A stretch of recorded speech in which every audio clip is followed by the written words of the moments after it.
They broke camp before the stars had bled from the sky, and the cold was a blade that did not dull with the breath. Men moved like smoke in that gray hour, their footfalls whispering along frozen earth, the steam of their mouths rising in pale penance, as if each soldier bore his own small banner to the dawn. Harness creaked and mail tinkled faintly, and there was the soft, clean music of hooves striking frost. When at last the eastern light showed a rim of brass behind dark trees, they saw it clearly. A low bank of cloud far in the north that might have been the horizon itself, unspooled from east to west in an iron line. It looked like a promise the sky had made to itself. Stannis Baratheon watched from the saddle as his vanguard slid through the shadow of the Wolf's Wood. He kept his gloves on despite the way they deadened his fingers. The leather was stiff with cold and scar-scored at the knuckles, the work of days that had not been kind. The king's face was a thing carved by a stern hand and left unfinished. Work left to frost and duty, and the hard angles of a life he had not chosen, and yet would not set down. The trees here were black-barked and white-tongued with rime. The branches crackled softly as the morning grew. A crow called once, and then again, as if thinking better of it, and fell quiet. They say the storms ride down the barrows when the wind turns, Richard Horp said at his shoulder. Horp's breath came in plumes, but I have never seen them outrun a king. Stannis inclined his head without turning. The wind can be persuaded by men who rise with it, he said, and scourged when it refuses. Horp smiled with half his mouth, a scar closing the other half into a faint crook. I will add that to my store of wisdom. You have no store, Stannis said. You spend as you get. His gaze moved beyond Horp to the wide-shouldered shapes, making a dark seam against the trees. The Karstark men, bearded and sure, their spears as straight as young trees, their black sunbursts sullen in the weak light. Arnulf Karstark rode among them, stooped by years, his grandsons darting about like winter foxes too eager to learn cruelty. The old man lifted a mittened hand. His smile had too many teeth in it for Stannis' liking. The king did not wave back. He looked north again. Beyond the last ranks of the Wolf's Wood, the land broke into open, low hills, the long approach to Winterfell. There were gullies where snow had drifted in years past, now caught again in faint ridges, and the bones of old fences where no cattle would come. Smoke was a thread where the wind spared it. Winterfell itself lay still beyond sight, but one could feel the castle's gravity in the way the land arranged itself. It was as if the earth knew where power slept and made itself a path to it. The ground holds, said Justin Massey, trotting up from the second rank with a grin that looked too quick for the cold. Hard as a miser's heart, your grace, the drifts will slow a charge, but they won't swallow it. The horse will have their work. We can answer horns with hooves. I will not answer horns, Stannis said. I will sound them. A sweeter music than most, Massey allowed, and his grin widened before he remembered how to be serious. The scouts brought word of riders from the east. They were a flayed man on gray. The Dreadfort's dogs along the old King's Road, Horp said. Come to sniff. Let them sniff, Stannis answered. Let them smell iron. He let the silence after that grow, so it could have a shape. The men knew how to read him in such spaces. They shifted in their saddles, adjusted their cloaks, tightened the cinches of their harness as if the wind itself had asked it of them. Somewhere behind the forward ranks, a wagon axle groaned and then fell blessedly quiet. A drummer tapped out a soft cadence for men on foot. The beat drew from a distant memory of shipboard life, and the drum seemed to Stannis to taste of tar and salt. He thought of ships creaking under a summer weight of heat, of galleys sliding like knives across warm seas, of banners that snapped with vigor and did not hang like washed clothes from a poor line.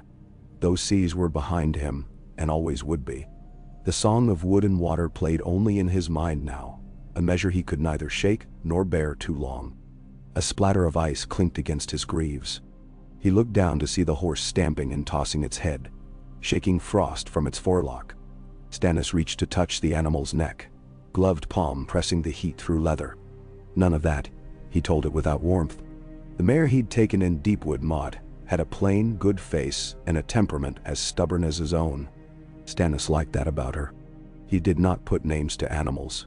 Names were for things that left you. They came out of the trees, and the land laid itself bare. Then they saw Winterfell properly, the old castle rising from its ring of steaming earth, its thick curtain walls and squat towers stained a reddish brown that did not mimic beauty but rather endurance. The great broken tower like a tooth knocked out of a hard face, the smoke from dozens of chimneys wandering upward to be lost in a pale vault of sky. There was life in that smoke. There were cooks and washerwomen and men sharpening spears. They would not hold steady, and boys carrying buckets with stiff fingers and noblemen in fur arguing about bread, about wine, about whether the wind hissed worse from the east or the west. The castle knew them and did not know them. Winterfell had its own memory, older than any of theirs. Before the storms, Horp murmured, as if the words themselves might conjure a change in the weather. He shaded his eyes. Gods. If a man were to believe in signs, he would say the snows wait for us to begin.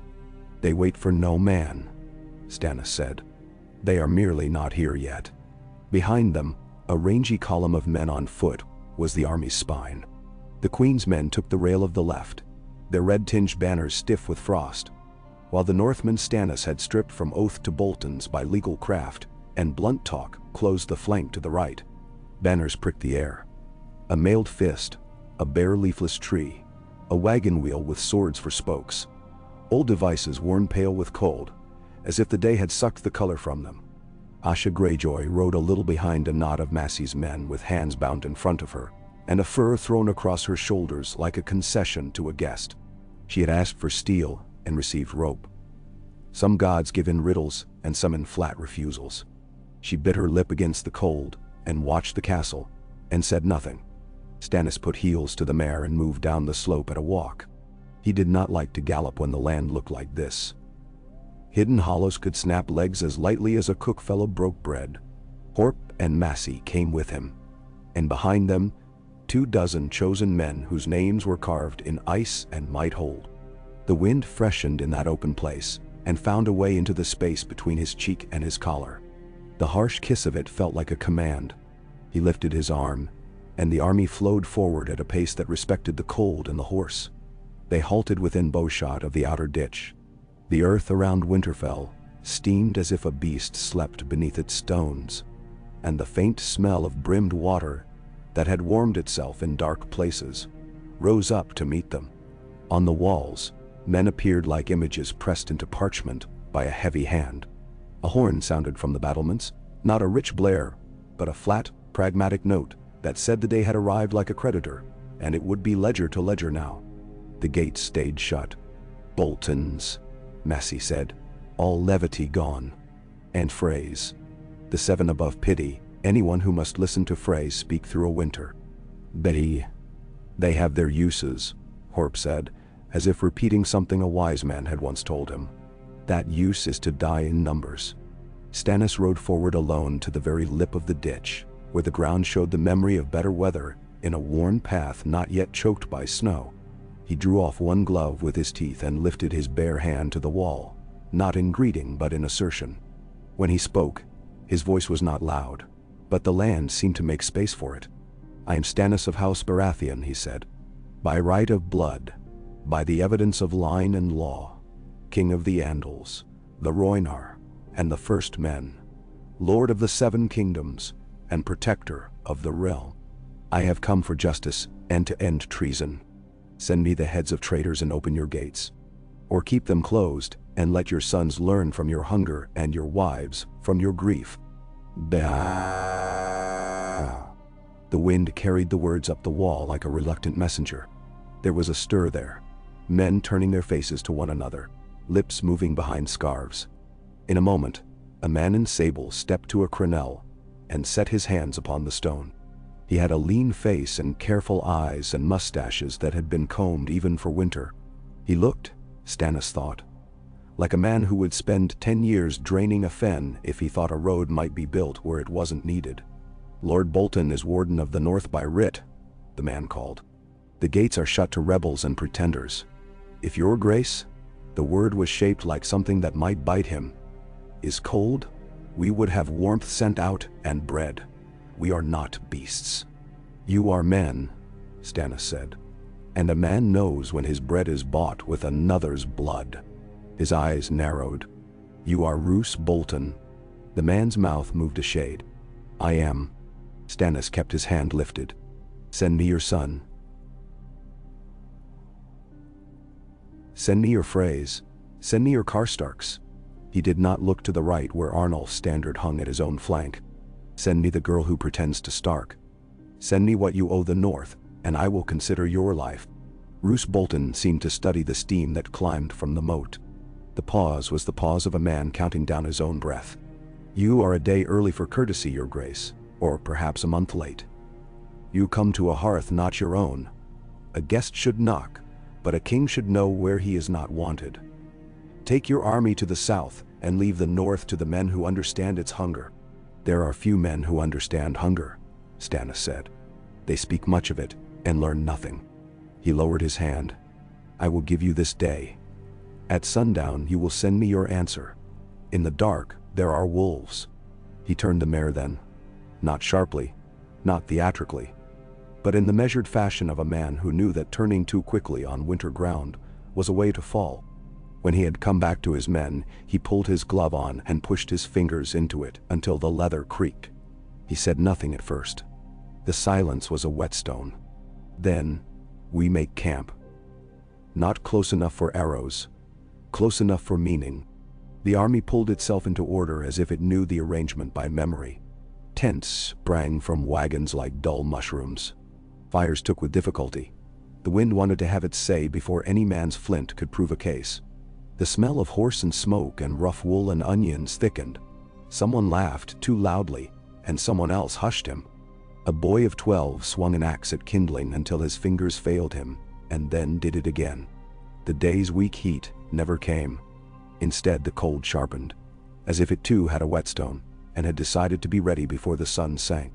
Stannis spent the hours walking the lines, stopping to look at spear points and the bindings on shields and the knots of ropes on wagons, pausing at the physician's tent to regard the jars of honey and the small knives, pausing at the queen's men's fire long enough to make them lower their voices.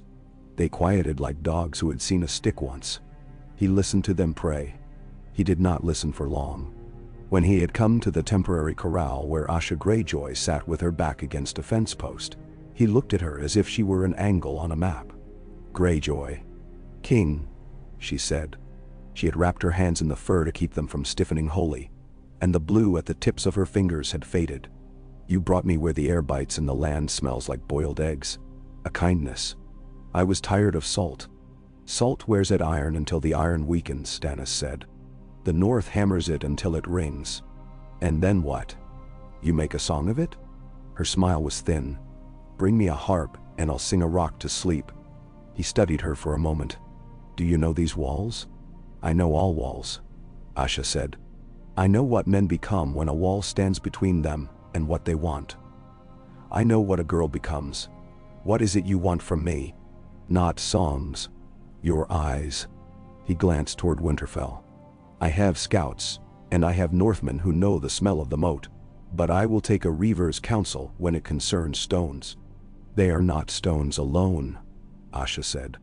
She nodded at the castle. There are old springs under that place. You can see the mist even in this cold. If the wind comes from the east, your fire will be as reluctant as a Frey's courage. The south face is kinder. The postern on the western side has one lock and 2 bars. Stannis finished. We have heard it. You have heard much. A man who hears too much thinks he knows. She lifted her bound hands and lowered them again. What of men inside? Does a king hear them too? Men who whisper, Stannis said, tend to believe that the air they foul remains with them. They are wrong. Bembemasati. You will find they want you, Asha said. Some of them. They want you to be the hand that knocks the rotten fruit free so they can eat quickly. Will you oblige them? If it is the fruit I want, Stannis said. He turned his head slightly, as if listening to the wind. You will have meat tonight, and gloves that fit. I'm near as grateful as prayer, Asha said. But if you feed me well before hanging me, do not expect a better poem. He left her with a small nod. Horp fell in beside him again before he had gone 20 paces. The Karstarks ask for an audience, the knight said. The old man complains his blood is thinned by the cold, and he'll be thick as soup again if he must wait like any man. He is not any man, Stannis said. He is a liar who pretends to a failing body to hide the malice in his bones. I will hear him. I will not feed it. Arnulf Karstark stood at the edge of the king's fire with his grandsons like dark punctuation around him. His hood cast his face in shadow, but the smile shone, all teeth. Your Grace, he crooned, as if the words lived in the same mouth that once had sung to a child. We are so near to warming ourselves at Winterfell's hearth. I am near to believing I will not die in sight of it after all. I will not argue with your belief. Stannis took his place and held out his hands to the small blaze. The fire hissed when the wind shivered through it. Your men know these lands. From my cradle, Arnulf said, and my father's father's cradle. The river road cuts slow and low to the southeast. If a man were to send horsemen there under cover of dark, he might cut off the fray foraging and remind them how far from the trident they are. The gates. He let his breath out in a theatrical fog. The gates will not open, I think. Lord Bolton is a careful man. Bitter wrongs taught him care. Wrong often teaches, Stannis said. Less often does it teach mercy. To a wolf, mercy looks like weakness. Arnulf's grandsons twitched with laughter at that, as if it were wicked and sharp. I have a nephew who understands the gates. He is a quiet boy with a soft voice. If I were to send him to their postern at the western face in the deep of night, he might find ears there to listen. Your Grace. He lifted his hands as if in prayer.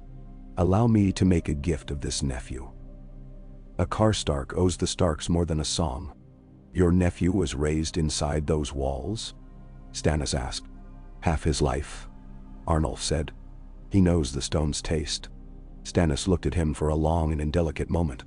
Send him, he said at last, and watched the old man's smile widen into something heard in the dark by children who had strayed from their beds. He inclined his head in dismissal, and when the Karstarks went, he turned to Horp. Find Massey. Tell him to ride in the night along the river road. Quietly. 100 men, no more. Bring back any fray he can find. The ones who cannot shut up will tell us what they ate at supper and who they hate at breakfast. Besim. And the nephew? Horp asked. The nephew will go to the postern, Stannis said, and the postern will tell me if my judgment was wrong. He looked toward Winterfell, where the smoke had grown thicker as the day had aged. They will have their supper now. Men joke on the walls with their mouths full, thinking it bravery. They pee over the crenels and call it a rain for Southrons. They will sleep with their boots on because they have heard stories of kings who come like foxes. They will not sleep well. And Horp bowed his head. In his face was the cold clarity of a man who recognizes a blade and loves it for its plainness. Your Grace. Dusk slipped around them like a cloak someone else had worn for years. The pale sky bruised lavender and then iron gray, and the first stars were like nails driven into the firmament by a careless carpenter. The cold deepened. It felt like the bite of a wolf that had decided finally to stop nipping and close its teeth. Fires stitched the camp with patient light. Far off, a solitary horn called from the walls, and was answered by others in uncertain echoes. The men of the south wrapped themselves in cloaks and muttered prayers and curses, as if they were the same thing. The Northmen looked up at the indifferent sky and spoke to it as to an uncle who would not turn his head. Asha ate boiled mutton with cabbage and onion and grease that slicked the lips. It was hot and it was honest. She smiled to herself with no humor at all. In the firelight, the reek of men was the world. Across the flames, a boy in a green cloak lay down with his back to the heat and his face to the cold. And she thought, you were not born for this, and here you are anyway. When she lifted her eyes to the castle, she found herself thinking not of taking it, but of what it would feel like to sleep where the stones breathed. She closed her eyes and listened to the low murmur of the camp until it was the sea. She could almost smell weed and brine. The memory of iron beneath her feet came as a blessing and as a rebuke. On the wall, Theon Greyjoy leaned between two merlins and felt the rough bite of stone against his belly through threadbare wool. The wind played in his hair and he flinched, as if expecting fingers. Below, The fires of the camp were a constellation that had chosen earth over heaven. He thought of stars one could touch, and found the thought obscene. The flayed man above him cracked and sighed with the cold. He did not look up at it. He knew its shape too well. It lived on the backs of his eyes when he tried to close them. "Pretty," someone said behind him, and Theon did not start so much as flow sideways, small and quick as an old cat, to make room. A man in a fur cap leaned beside him and hummed under his breath, a tune that wanted words but could not trust them with itself. Abel, the singer. The beard sat oddly on his face, as if it had been convinced to stay. "Pretty is not a word I would choose," Theon said. His voice had the thin edge of used-up iron. "Men must choose words the way they choose wives," Abel said. "What suits one suits none other." He peered down, humming still. "Look how neat they are. As if neatness could keep a man warm. They've come far and fast, though. That has its own heat." "Before the storms," Theon said, tasting the words. Ramsay said the storms would break them like dry kindling. Storms come and go. Men stay to tell each other who suffered best. The singer's eyes were not the eyes of a singer. "If a man wished," he said softly, "he could slip out of a place like this and all that noise. If he had a girl to hold by the hand, and a mind to follow his feet." Theon did not look at him. "I have many minds," he said. "They do not talk to one another." "They speak when they must," Abel said. "And sometimes they tell tales. I am fond of tales." The hum became a low sigh of a tune, and then died. "Watch the camp. See how they let their patrols track in pairs. A neat man will sometimes step in the footprints made for him. At the third change of guards, when the men on the south wall grow sloppy with pride, I will be elsewhere." He straightened. "Sing a little to yourself, Reek. It shakes the fear down where it cannot be heard by anyone but your heart." "My name is Theon," Theon said, automatically, uselessly. Abel tilted his head as if listening to the name falling. "Theon," he agreed, and let the name go. In the great hall, Lord Wyman Manderley dabbed at his lips, with a linen that had seen better banquets, and smiled with the mild tolerance of a man who had listened to fools speak for so long that the sound had become a kind of music. He was full of meat and wine and plans. The phrase had been noisy at supper, their jokes as crude as their courage. And yet there was an art to managing them. The art of letting a fool think he'd made you laugh with something that had been carved in your mind before his grandfather had noticed women. Roose Bolton had eaten sparingly and spoken in precise measures, as if the syllables were counters he did not wish to spend. Ramsay had grinned as if every word were a knife with a polished edge. In that grin were small boys and small animals and torches, and a rain that burned. The hall stank of tallow and men, and the last onions of the year. The fire warmed one leg and not the other. Somewhere above, in rafters that remembered a different winter, ravens rustled. Wyman sat long after the others had gone to their fires and their beds and their bitter night talk. He considered the shape of the castle and the shape of his city far away, with its great harbor and its whalebone docks and the oven heat of his bakeries. He thought of pies and princes. He thought of a boy who had sailed away gray-faced and returned white with salt. But he closed his eyes and saw the sea, and then he opened them and saw the low wall of stones that marked the dais and the flagstones dark with the scuffs of boots, and thought, "Stones hold what you give them and return nothing." He smiled again. It was a smile a man might share with his cook. "How loudly they laugh," he said to no one at all. "A trumpet to wake the dead. And yet they do not rouse themselves." Then he levered himself up with the aid of his cane. The wood had a slow voice in it. He listened to it with affection. When he had reached the side passage that led to the kitchens, the air changed to the dense, damp warmth of ovens and the sweet reek of apples, gone a little tired. A boy knelt on the stones, scraping at a pot with a piece of bread because hunger had taught him to waste nothing. Wyman passed a hand over the boy's hair. The boy did not look up. In the scullery, 3 women argued over whether the pie crust would break in the cold. Wyman said nothing to them. He put his hand on the warm side of an oven and left it there until the skin of his palm felt the heat clearly, Then he took it away. He had learned long ago when to take his hand away. Beyond the ovens, there was a narrow door that led to a narrower stair, and eventually to the outer walkway. Wyman climbed slowly, breathing like a man hauling a net. On the walk, the knight took hold of his breath with greedy fingers. He pulled his cloak closer and looked down upon the camp. Lights pricked the field like needle holes in parchment. "I see you," he said softly. "And I hear you. If I were stone, I would pretend not to. But I am not stone." His eyes tracked to the west, where the moat steamed a little less in the cold, and the postern was a blacker black in the wall. A man was a shadow there, and then he was two shadows, and then three. Wyman's hand rested on the parapet. His pulse beat in the meat of his palm where it met the stone. In the courtyard below him, the Frey sentries laughed at a joke so stale it might have been kept in a pantry. He did not move.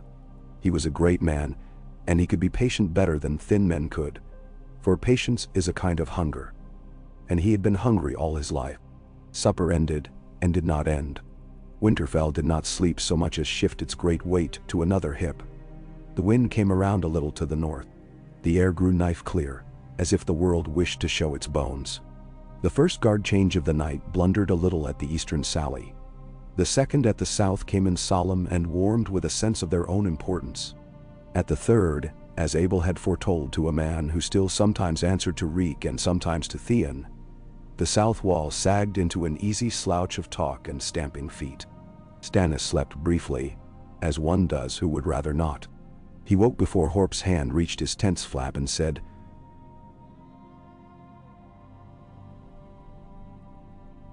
"Speak." "The Karstark nephew has gone," Horp said. He had two men with him who walked as if they knew where their feet belonged. They did not ask for light.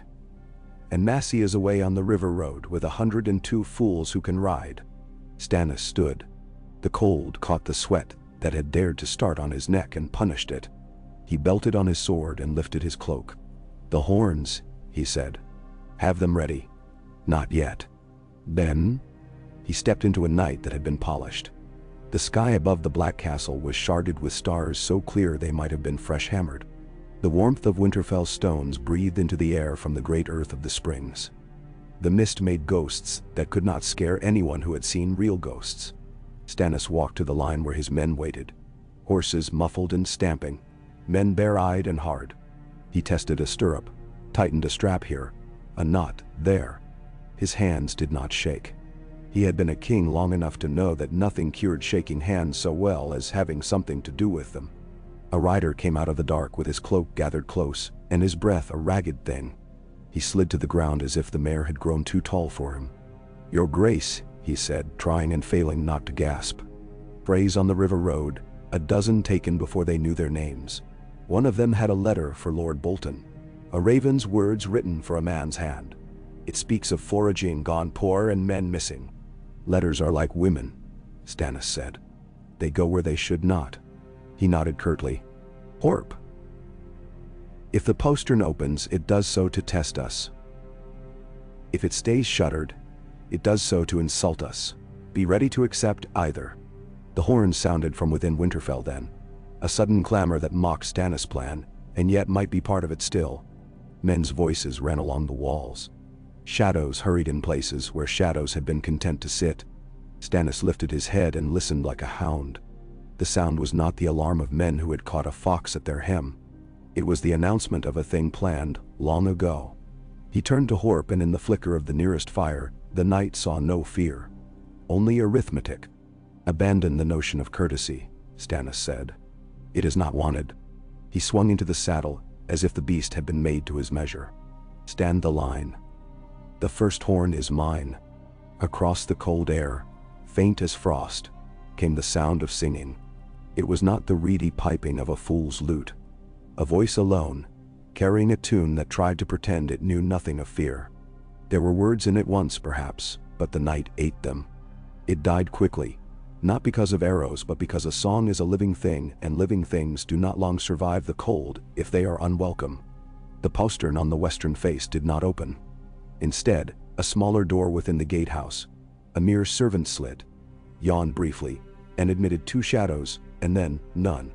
Wyman Manderley, watching from the heaviest darkness the walkway would give, made a remark to the stone that was not loyal to any god. He turned his head slightly and said into the black, very softly, "Now?" Below, at the base of the outer stair, a bucket fell and clattered and rebounded, and the Frey, who was nodding in his cheap mail, laughed at his own fright. A hand came out of the dark and closed his laugh in his throat. It was swift, and it was human. And it made the noise all human throats make when the body remembers it is meat. 2 more hands did the same. The second guard whispered, "Huh," the way a cow does when the gate opens to pasture, and then there was no more whisper. The third guard leaned too far, perhaps to spit. He fell a short and fatal way. The stone received him with its usual courtesy. Theon moved like a man who had shed 2 skins and found a third still clinging. He did not run. Running makes noise. He walked where the shadow told him, his feet placing themselves in things that could not hold him if they tried. He reached the small door as it yawned and breathed and tried to close its last hinge on him. He put his shoulder to it, slipped through, and the dark swallowed him with greed. In the passage, a woman's hand found his in the kindest grasp he had felt since he had forgotten what kindness was. Her fingers were strong and quick. "Come, Theon."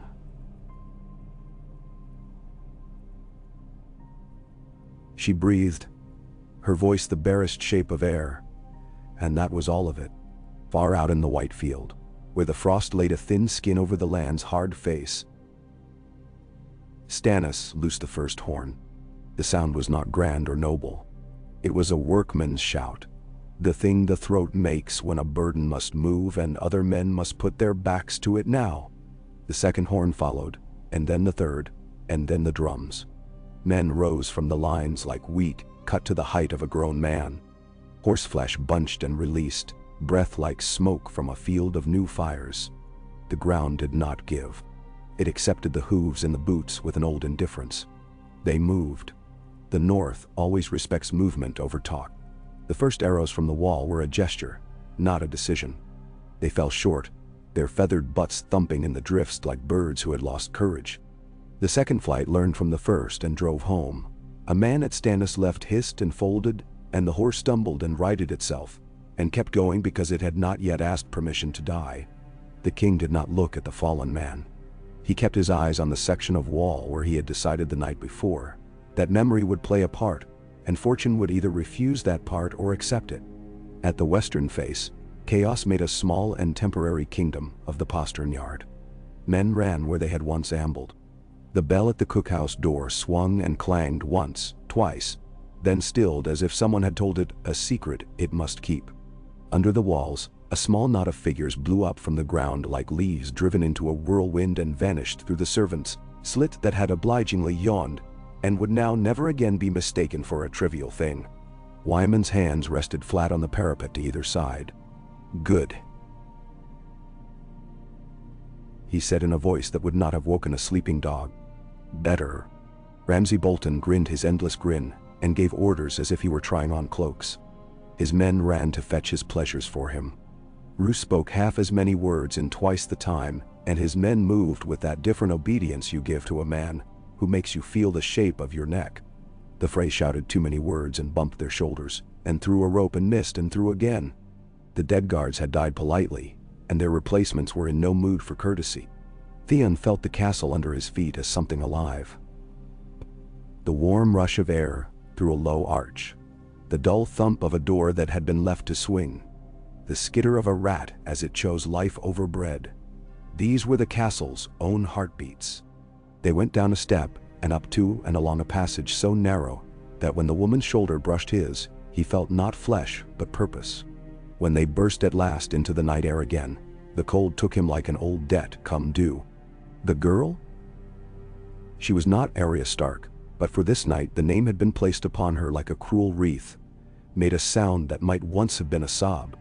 Theon put his arm around her in a motion that might once have been noble, but was now only necessary. He did not look back. On the field, the front ranks hit the ditch and broke along it, some to bridges prepared in the day, some to places where the earth's memory made crossing simple if a man had no fear of breaking his ankle. Men fell. Men slid. Men hauled one another by the collars like sacks of grain, and laughed at the wrong times, because sometimes a laugh is the only way to defend a throat against a scream. Stannis kept the center like a nail keeps a board. The hooves struck sparks where the stone remembered summer. A ladder went up against the west wall, and another, and another. The first toppled instantly as if the wall had taken offense. The men on it flung their arms out like dancers, and then became a different shape altogether. The second held a heartbeat and a half before a weight from above. Stone or slave's kettle or something else a man cannot dodge, made it into a brief foolishness. The third stood. A man in a ragged gray cloak scrambled up, his breath sawed white, his fingers numb. An arrow took him just above the wrist, and he made a hiccuping sound that was not a word and did not need to be. The man behind him stepped over him like a farmer who has learned to accept stones. The wall accepted them one by one because that is what walls do, if asked too loudly. Horp's sword was in his hand, a plain length of iron without jewels, without stories. He swung it down and up and across in the particular language of killing, and his breath never changed. Massey took a spear in the meat of his thigh, cursed the spear and the man and the north in that order, and broke the haft with a laugh that had found its own blood to warm itself. Asha Greyjoy, gloved now and on a horse, watched from the second wave. Her eyes narrowed to the line where stone met sky, and thought, "There is nothing on any island like this." The night tore itself into pieces and stitched itself back with blood. In the side yard beyond the servants' slit, Theon shoved the knot Arya ahead of him, and tried to remember a time when his feet had not argued with him. The yard smelled of hot water gone wrong and cabbages and fear. He heard the quiet thrum of a bow he knew too well, and grabbed the girl's wrist, and pulled her down as the arrow went sighing past, and cut the air into two smaller airs. A shadow separated itself from the wall and came toward them. Quick, knees bent. Theon reached for a knife he did not have. The shadow's blade glinted once, a lover's smile, and then the man beyond it folded neatly. "Go," hissed a woman's voice. "You are not the prize, and yet you are the door." He did not argue. Doors do not argue. They open, or they do not. On the wall walk above the gatehouse, Wyman Manderley put his weight upon the stone and felt it press back into his flesh. The fat old hand behind him tightened on his cane. He did not turn. He looked down at the west yard, and the ladders, and the men, and the accident that was not an accident. "A little more," he whispered to no saint. "A little more." And then the gate bell rang like a struck skull, and the gate itself shuddered as if a giant had pressed his shoulder to it from the inside. Roose Bolton lifted his head, slow and exact. Ramsay laughed a laugh that had learned too much from the screams of things smaller than him. A Frey shouted that the hinges had frozen, and another shouted that the hinges had thawed, and both were wrong in the way men are wrong when they speak confidently about matters that will kill them regardless. Stannis put his heels in, and his mare surged. For a moment, the world was only the pound of hooves, and the sweet iron smell of his own breath. He had been a boy once, and he had done foolish things with speed and ship and wind. This was not that. This was a simple, brutal arithmetic about distance and force, and who would grow tired of it first. He lifted his sword, not as a symbol, but as a tool to be accepted by other tools. The postern did not open. The servant slit did. The west gate, stubborn as a mule, split a little under a hammer from inside, and the men who loved it tried to hold it and learned that a thing one loves sometimes kills your hands. In the yard, Theon and the false Arya reached a dark place that had once been a cart shed, and now held nothing but air and the memory of wheels. Abel appeared in the doorway, his beard wrong and his eyes right. He set his hand on Theon's shoulder and smiled with teeth like a soldier's. "Time," he said gently. "They will kill us." Theon said. "Not if we make them do it fast," Abel said, and his smile went away. "If they must choose between killing fast and killing slow, they will always choose to think about killing slow, and that is your time to run." He turned and was gone, and his song went with him, replaced by the song of iron. The first man over the west wall wore no device a herald would know. He cried out in a voice that had once learned to sell onions and then learned to go silent. He fell on a man whose breastplate was new enough to shine, and that man's blood ruined it. The second man tripped on the first man's body, and the third learned from both. The line formed in the yard as lines will. And it bent and held and broke and formed again. The stubborn dancemen make together with fear as their partner. Stannis came to the foot of the gatehouse where the door would not decide what it wanted, and he leaned his weight with 6 others against the great hinge, and found the hinge to be a man's heart after all, for under pressure and heat and noise, it did something unexpected. On the walkway, Wyman mannerly closed his eyes as if listening to the pulse of a lover's wrist. "Now," he said again, and this time the stone agreed. He shuffled 2 paces to the right, and his cane clicked against the walkway, and the overweight old man took one long breath that the cold cut into clean halves. Below, a rope went taut as a harp string. A small door fell outward on reluctant hinges, and a gust of warm air sighed over men in the yard, and made the steam from their mouths flutter like pennons. They stepped toward it, as if gravity had become idea. Roose Bolton called a name without raising his voice, and men moved in that direction, because the name was their own. Ramsay shouted 5 names too many. Somewhere a Frey laughed for courage and died before the laugh finished being foolish. Theon Greyjoy, who had been Theon and Reek and something with no name, climbed down into dark with a girl whose hand was small, but stubborn in his. He felt the world open under him, not like a wound, but like a mouth. And for the first time in longer than he could remember, he wanted to see teeth that were not aimed at him. Out on the field, a thin curl of cloud drew itself across the stars like a painter trying to remember a face. The wind turned 1 degree and remembered its business. Far to the north, that iron line of cloud stirred, a dog lifting its head. But the storm had not yet come. The night belonged to men still. For a few more hours, and men could do loud things with such a narrow gift. Stannis Baratheon lifted his sword into the cold, and brought it down into the warm dark of the gatehouse door. And the wood beneath it thought hard about splintering, and then chose to oblige him, because sometimes even stubborn things love a king who does not beg. The horn sounded again, and then again. It was not a call for glory. It was an instruction. Men obeyed it, because obedience disappointed them less often than hope. On the wall, Wyman manderly smiled his most generous smile into the darkness, and then let it drop from his face as one drops a mask at last. "Very well," he said to the stones. "Let us pretend a little longer." The postern stayed shut. The servants' slit stayed open. The gate let itself be persuaded, and in that persuasion, as the night bent slightly to become something that morning would have to name, the cold refused to be anything but honest. The first flakes began to fall, reluctant, small, like apologies, far to the north where the sky had made its promise. But here now, the air was clear enough for men to see the work in front of them, and clear enough for those who fled to find a path neither gods nor lords had marked, and clear enough for a king to see the next stroke, and the next, and to understand that the storms would find them all soon enough. But for one span of the storms would find them all soon enough. But for one span of breath, there was only the work and the will and the Endende. The hammer told the truth long before men did. It rose and fell in the hands of a carter who had never imagined himself a soldier, and learned in the moment that the difference between the two was merely what a man swung at. The gate's timbers fought as stubbornly as old cattle do. They bowed, they balked. They voiced their complaints through iron bands. But they had accepted heat their whole long life, and heat is the confidant of splinters. A crack that had been a whisper became speech. Stannis mare hitched, and he leaned into the saddle, weight set where the beast could read it. "Here now, push."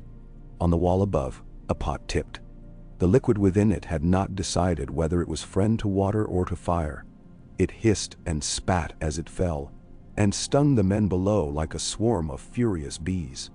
Horp took it along the shoulder, and the hide of his cloak went slick for an instant, before the cold seized it and made a shell. He did not lift his eyes. He planted his boot on the anchoring strut of a ladder and shouted hoarsely without raising his voice. Men found in that sound the exact measure of how far to lean, how much to trust wood not grown for such work.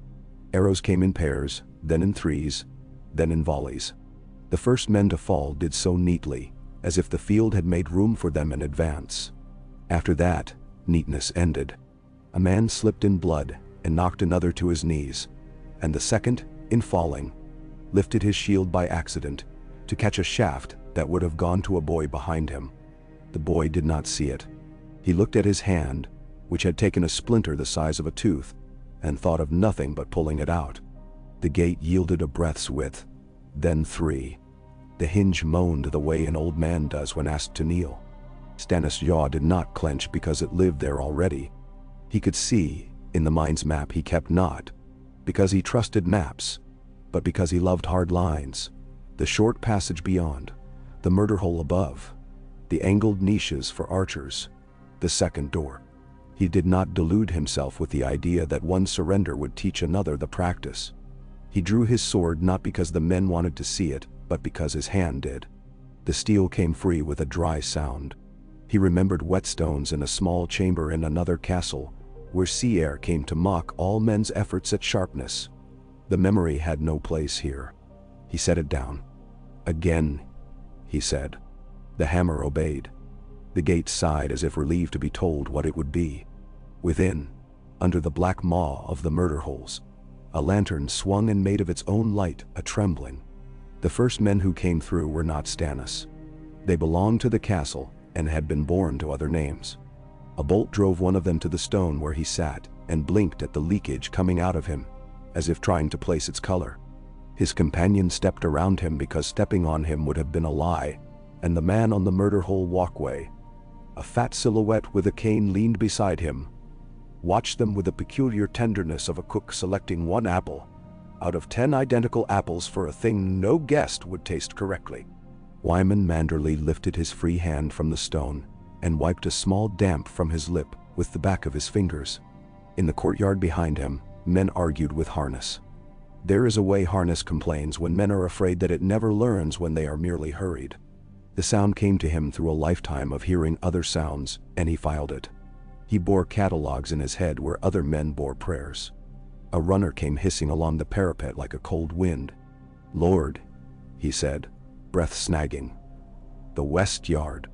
"I have a view," Wyman said without turning his head. "You have a throat. Save it for running." The boy swallowed. His fear smelled of vinegar. Wyman's eyes went back to the shadow at the servant's slit as it went from shadow to movement to absence. He would not smile again. Smiles had their work. He had given them theirs for the day. Behind the gate, beyond the passage, a wedge of man-stink and horse struck the inner door, and that stout barrier answered like a drum. Stannis did not press his men into that throat. He pulled them back a pace, as neatly as a seamstress takes back a needle, letting the pressure fall a fraction so that the next push would have a measure to oppose. He did not love battles. He loved the order that could sometimes be teased out of them. "Massey," he said without turning. "Here, your grace," Justin answered, blood gummy at the edge of his mail where the spear had kissed him. "Take men left and right. If the archers above choose to make themselves known in that walkway, I want them to discover how quickly a man can stop being taller than the parapet." He looked once to the wall and once to the sky. "Horp, Dadal. Make me a shield roof and fit it into the passage's mouth like a cork. We pour ourselves. We do not spill." "Dan?" The men who loved him with their mouths, and the men who did not love him at all, but could not help obeying him, did the same thing. Shields climbed up to face the sky, a shingled creature. Awkward, loyal, ugly, pressed to the gate's inward throat. Arrows struck it and stayed and taught the wood the language of shaking. A pot came and split upon it, and ran guttering back along the shield edges, and fell splattering to the field, making black glass where the frost accepted it, and the heat refused. The men under it did not cry out. They let tight sounds out of their teeth instead, not to say anything so much as to give the pain a place to leave their bodies. From the far flank, a cry rose. Karstarks. They had engaged a knot of men who had sallied unwisely near the angle of the wall. Arnulf watched from his saddle with a look on his face one might wear at a mummer's farce one had not paid properly to see. When one of his grandsons shouted something with joy in it, the old man lifted a hand, and the shout died as neatly as if it had been a candle in a draught. His eyes came to Stannis and offered loyalty like a loan made at a ridiculous rate. Asha saw that look and did not know its particulars, but knew the old shape.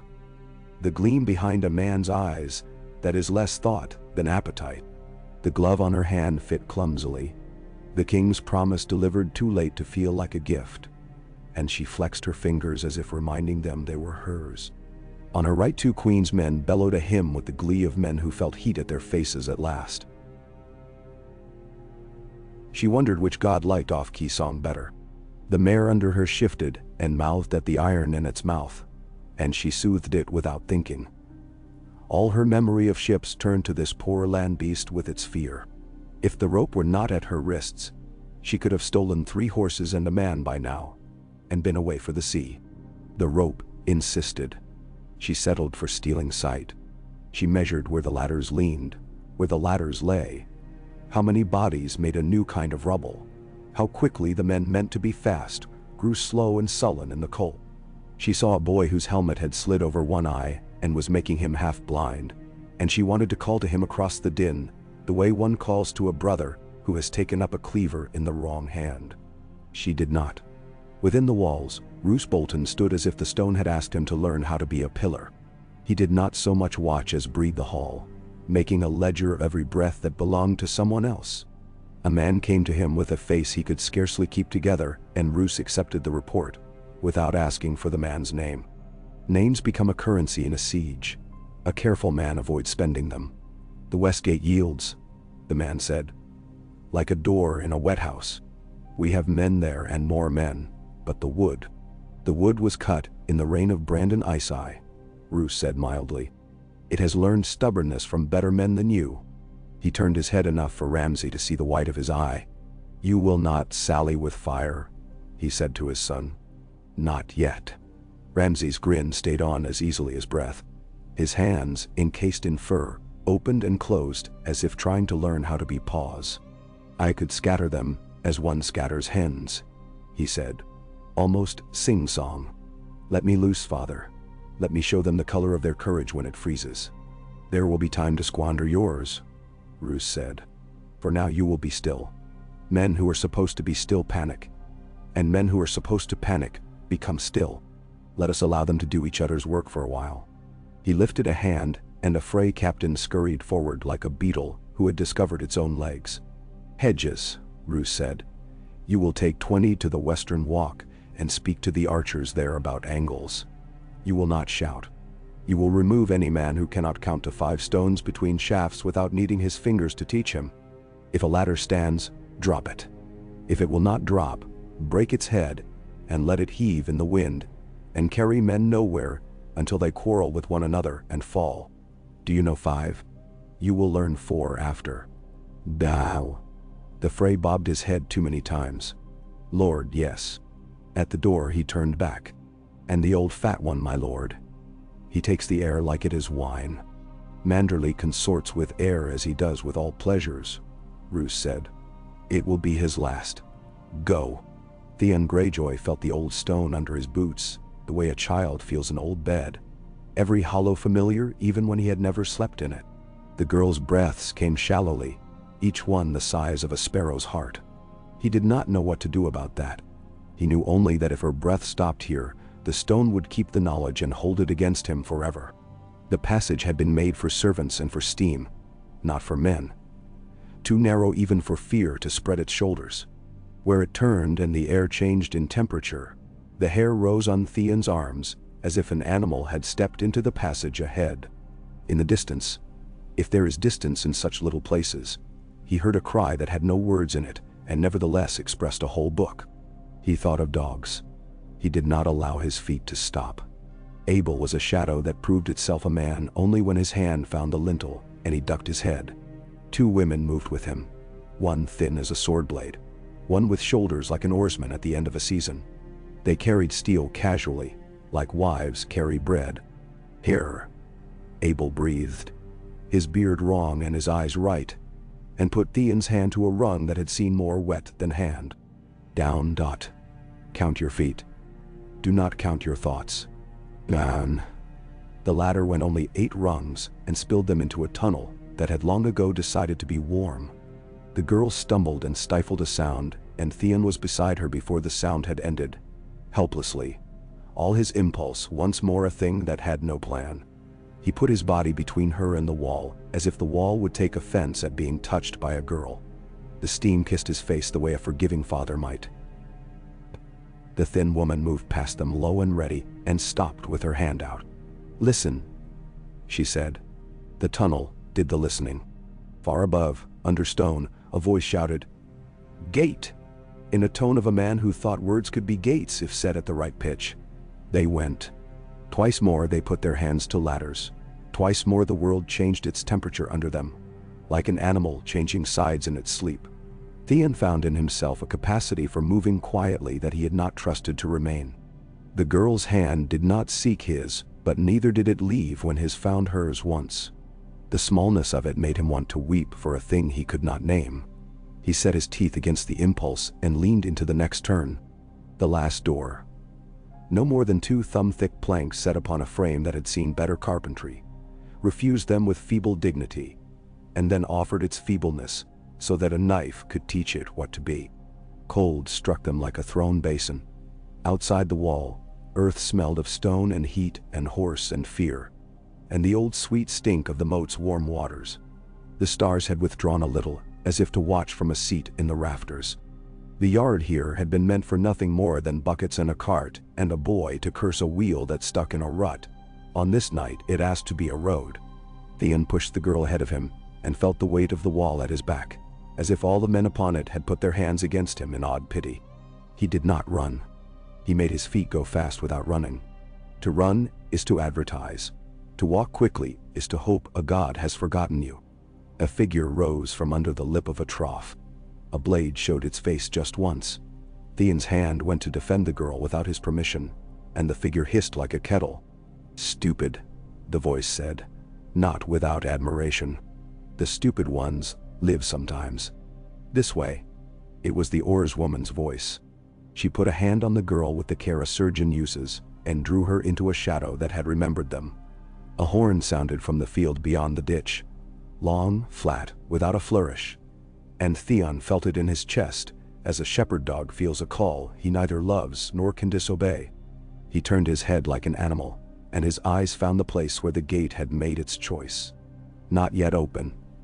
Not yet the hero a gate might dream of being. But thinking of it. Men's backs swayed in the lit mouth of the passage. Above them, a lantern flared and died and flared again. The wind decided suddenly to run a finger along the bows of the archers on the parapet, and a shaft that had wanted to find a southern man's neck turned on its flight and went into a friend's thigh. The friend's curse was quiet, then less quiet. A shape that was not shadow flitted along the exterior of the wall and dropped in silence to a patch of old snow. Another followed. The thin woman drew air sharply through her teeth and then let it go. "We cannot be greedy," she said to Abel without looking at him. "I'm always greedy," he murmured, and went without sound to where the ground offered an old rut. He was a big man made small by a trick he had learned as a boy hiding from dogs. He glanced once at Theon. "You," he said. "Say the girl's name." "Arya," Theon said uselessly. "No," Abel said with a softness that was not kind. "Her name." He waited. Theon swallowed. The name came up the well of his memory like water drawn with a rope long left out in rain. "Jane," he said. It stung his mouth. He had not allowed himself to think it for fear the thinking would transform him into something someone could use to hurt her. "Good," Abel said. "Remember that if you must shout. Names are ropes. Men grab the ones they know." He touched the girl's cheek with his knuckles. So briefly it could have been accident. Enter taught. Follow the stupid one. Tonight, the stupid one has a hole through all this that clever men will not see. Then, always saw. They went into blackness that was slightly less black than the black behind it. Theon led because to lead is to put the wrong part of you in danger first, and he wanted that. He felt the girl's breath on the skin between glove and sleeve. He made his feet remember stepping stones that had never been here. Beside them, Abel and the women became smoke where there was no fire. On the field, Massey's men struck the western walk with a slashing arrogance. The archers there had done as told, 5 stones between shafts. And when they saw what came for them, their severity faltered and turned to speed, which is always worse. The first 2 went over the side cleanly enough, and landed on men who had not planned to be cushions. The third went backward into a man whose name he had not liked for 7 years, and they went down together, joined at last by something they could not quarrel about. Horp's shield roof made the mouth of the passage into a throat that preferred swallowing. Men went through under it in 2s and 3s, and when one went down, the 2 behind dragged him on his back, because forward was all anyone knew now. Stannis pressed on their shoulder blades with his gaze, and it worked as well as hands would have. A trumpet sounded within the castle. A weird, fussy little thing, like a child made to blow a dinner horn, and Freys arrived in the yard like maize shaken out of a sack. They had a competence of number.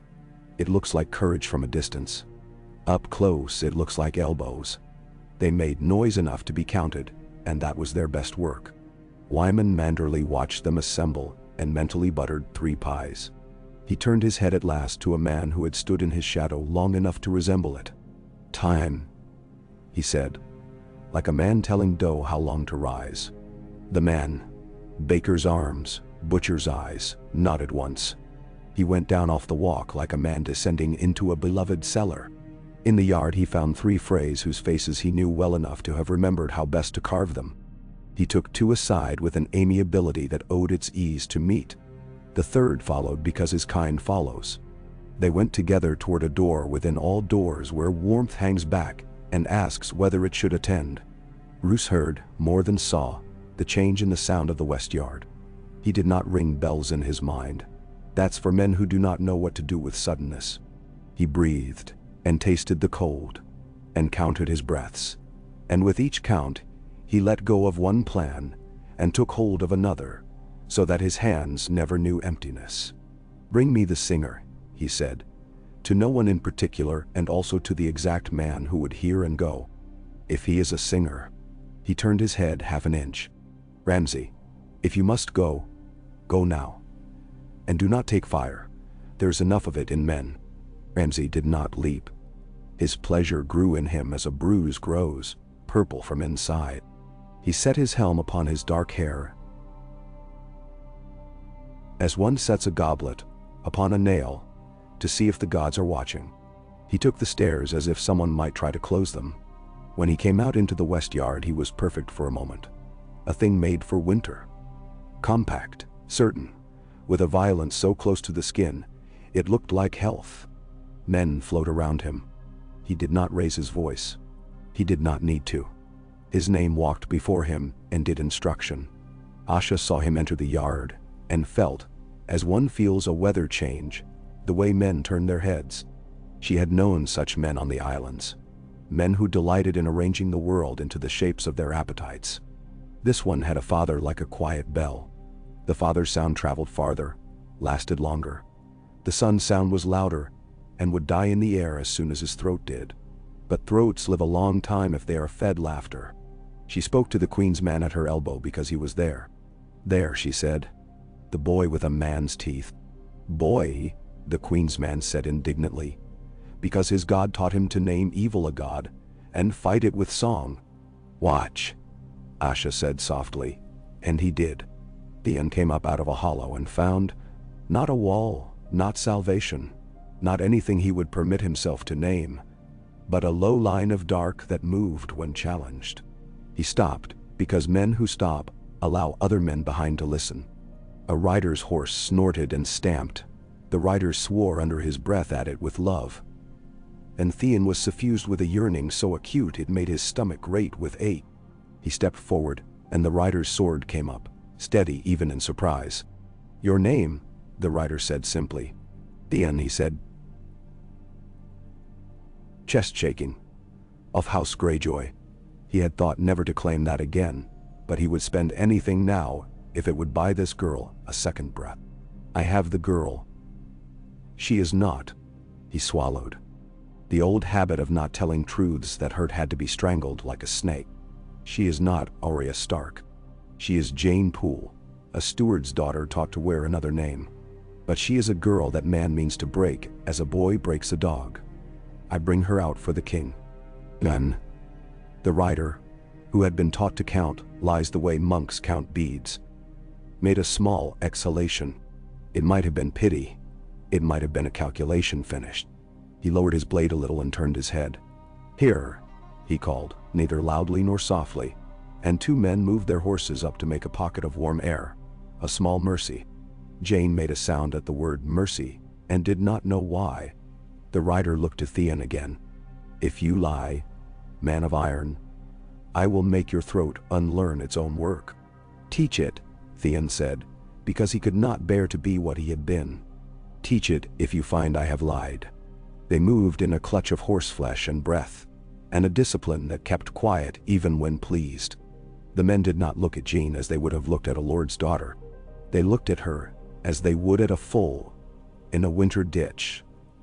First with the knowledge that it is suffering, then with the narrower knowledge that whatever can be done must be done quickly and without heroics. Theon loved them all for this, and would not allow the love to be visible. They brought him to Stannis Baratheon as a servant carries a dish, careful, efficient, without drama. The king stood in a margin where the gate's indecision made a tide that came and went across his boots. He did not wipe the mud away. He looked at Theon, and saw a man who had burned his courage down to coals, and then put his hands in them. He looked at the girl and saw a fact. He did not speak at once. Men who must often be wrong love to speak quickly. Men who are often right use silence like a line drawer uses chalk. "This is the girl they have married to the bastard," the writer said. "He says she is not Arya Stark. He says he brings her to you for justice or for use. Both are names for the same thing," Stannis said. He stepped closer and took Ginny's chin lightly in his gloved hand. He tilted her face to the poor light.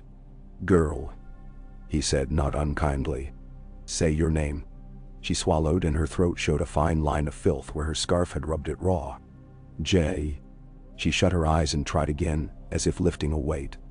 "Jane Poole," she whispered, and the whisper had more truth in it than many a shout. "Very well," Stannis said. He let her face go.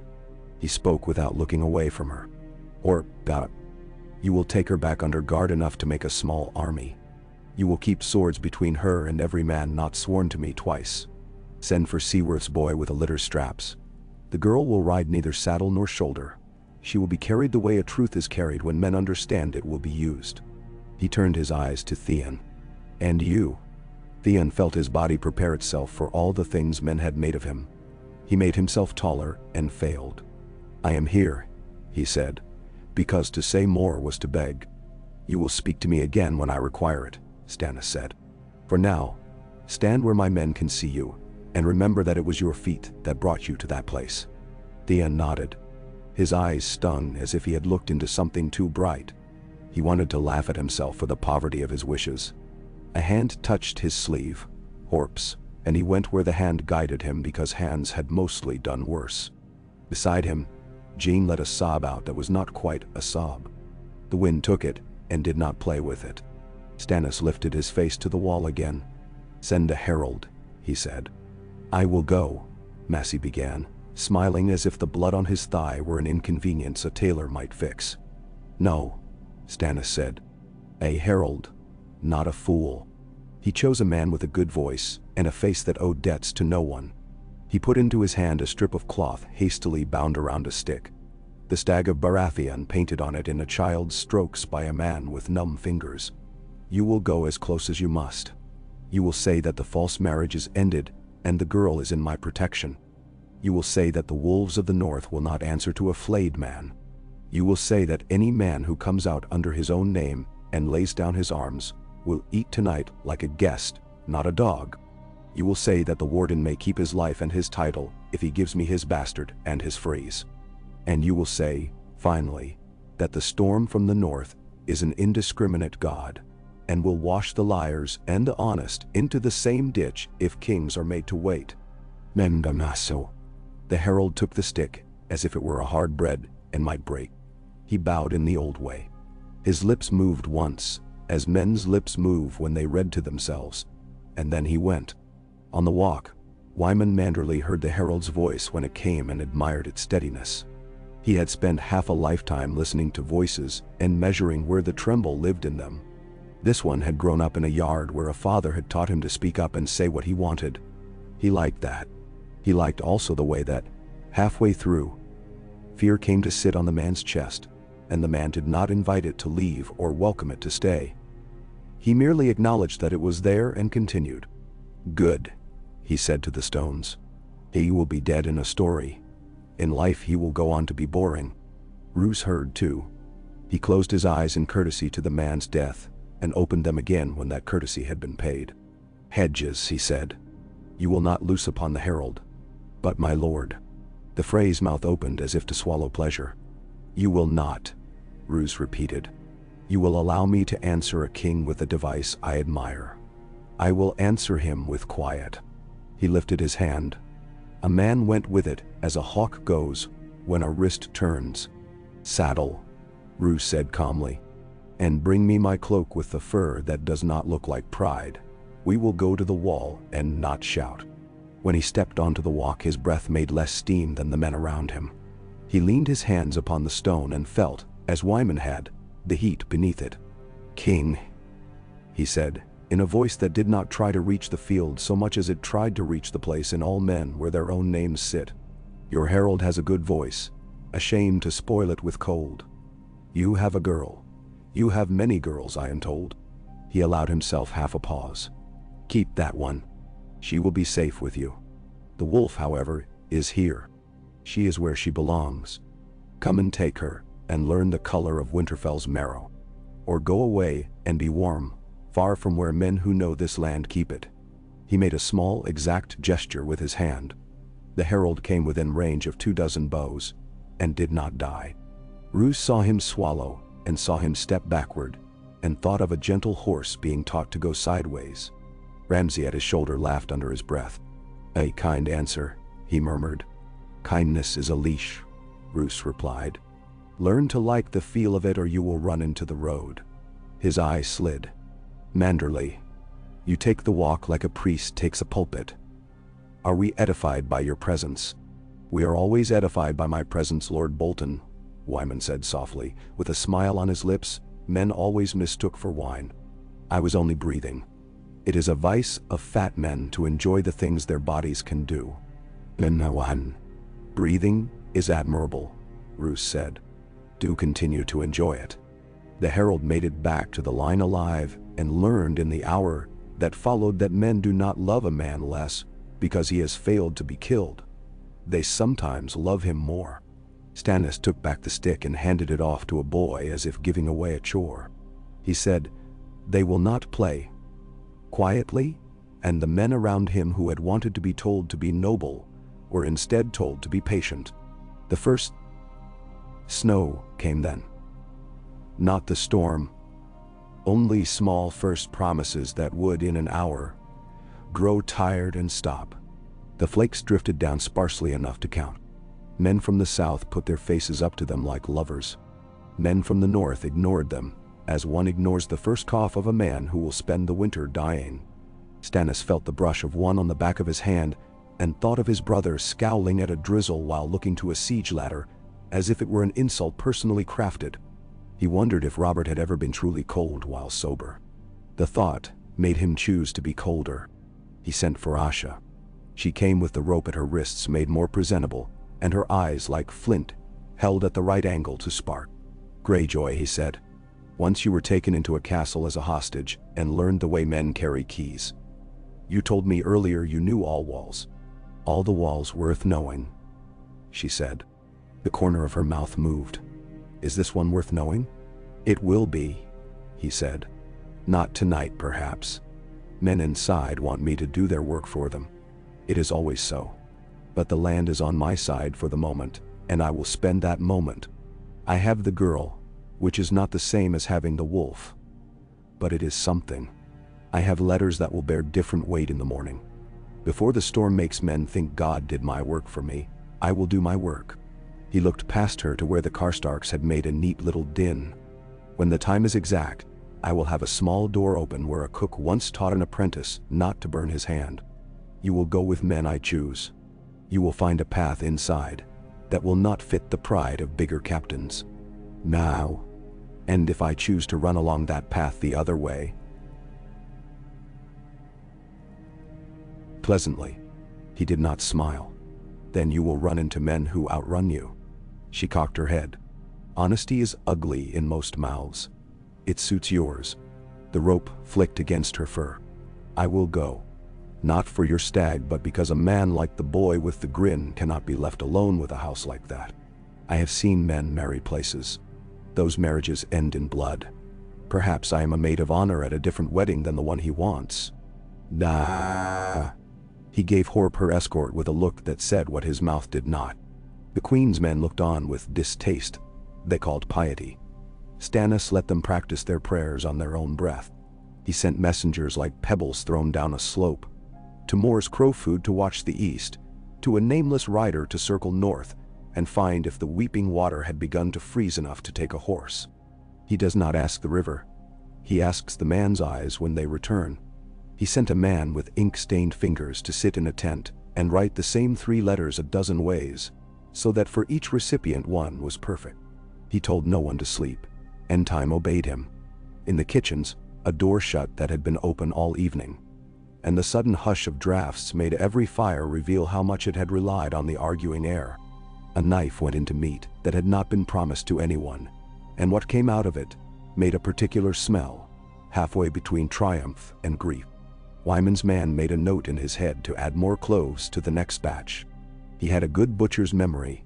He could carry spices and debts and small conversations in the same pocket, and never drop one to make room for the other. Abel returned to a place that had no name because names made nets, and nets catch things. He took his beard off as a man takes off a wet glove, impatiently, lips pulling, and for a moment his face looked nude in a way that had nothing to do with hair.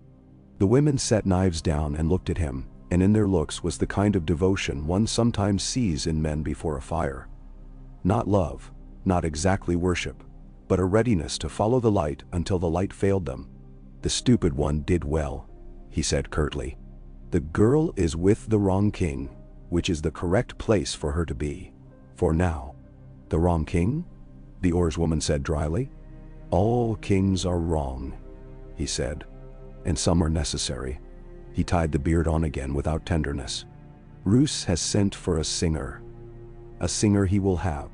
He put a hand to his chest. The next song is short and ends with a man dead. We will see whether that man is the singer the Lord wanted to hear. He smiled. It was not a pleasant smile and not meant to be. Be ready to be widows of a profession. Jane lay in a tent where a dun blanket had been made a rich thing by being warm. A woman with hands that smelled of onion and linen tucked the blanket under her chin and hummed a tune whose words had been baked out of it by years. Jane did not weep now. There is a point past which tears are an extravagance. She looked at the tent's roof, where soot made a wreath, and listened to a voice outside say, over and over again, it will hold. It will hold, as if the words might teach the stakes new work. Theon sat 3 paces away like a dog who has learned he is allowed this much and no more. His hands were empty. His mind held a single bright thing. The memory of his name as Abel had made him say it. He had not known a name could be a fairy. Later, when the dark had gone from iron to lead, and men's breaths began to sound less like beasts and more like tired men, the storm showed its face. Not a wall. At first, a mere certainty at the rim of the world. Like a truth one hopes to avoid thinking. The wind, which had flirted all night with this and that, chose a lover. It came down from the north, bringing with it the yellow hush of hidden snowfields, and the old smell of antler and ice. The small apologetic flakes of earlier were replaced by a firmer kind, not yet a plague but a policy. Men lifted their faces to it and squinted, not against pain yet, but against a promise of inconvenience that would become hardship if they granted it importance. Stannis looked at the sky and felt in his chest the ugly, honest thing that sometimes visited him uninvited. Envy. You will be loved for what you do without deciding, he thought toward the Weathers, and put it away. He made himself ready to do what men must. He sent 2 ladders to be placed where no one would think to place them. He sent a boy to piss on a rope, so that it would not ice too quickly, and took from that boy's face something like a benediction. He called Justin Massey to him, and spoke with a dryness that made the young man listen, as if every word were the last sip of a cask drained at sea. He told Horb that if he fell, the men were to believe it an accident until tomorrow, no matter what they thought, because no man could spare a thought for what it meant beyond the use of his own hands. He told his mare nothing. The mare already knew. In Winterfell's heart, Roose called for hot wine and did not drink it. He held the cup until its heat had used up its kindness, and then he set it down beside a rail and let it be. He listened to the storm form itself, and accepted the way it would unteach, and then teach again, all the men in his charge. We must not let the storm steal our reputation, he said mildly to the 3 men who had been allowed to be here. We must take its reputation for our own. When men speak of what breaks them, they will say our name and weather, as if they were the same name. His eyes found the Frey who looked most like he would tell a story that had never happened. You will say nothing, he said to that man. Your tongue will be too cold to wag. The Frey nodded, as if he had been praised.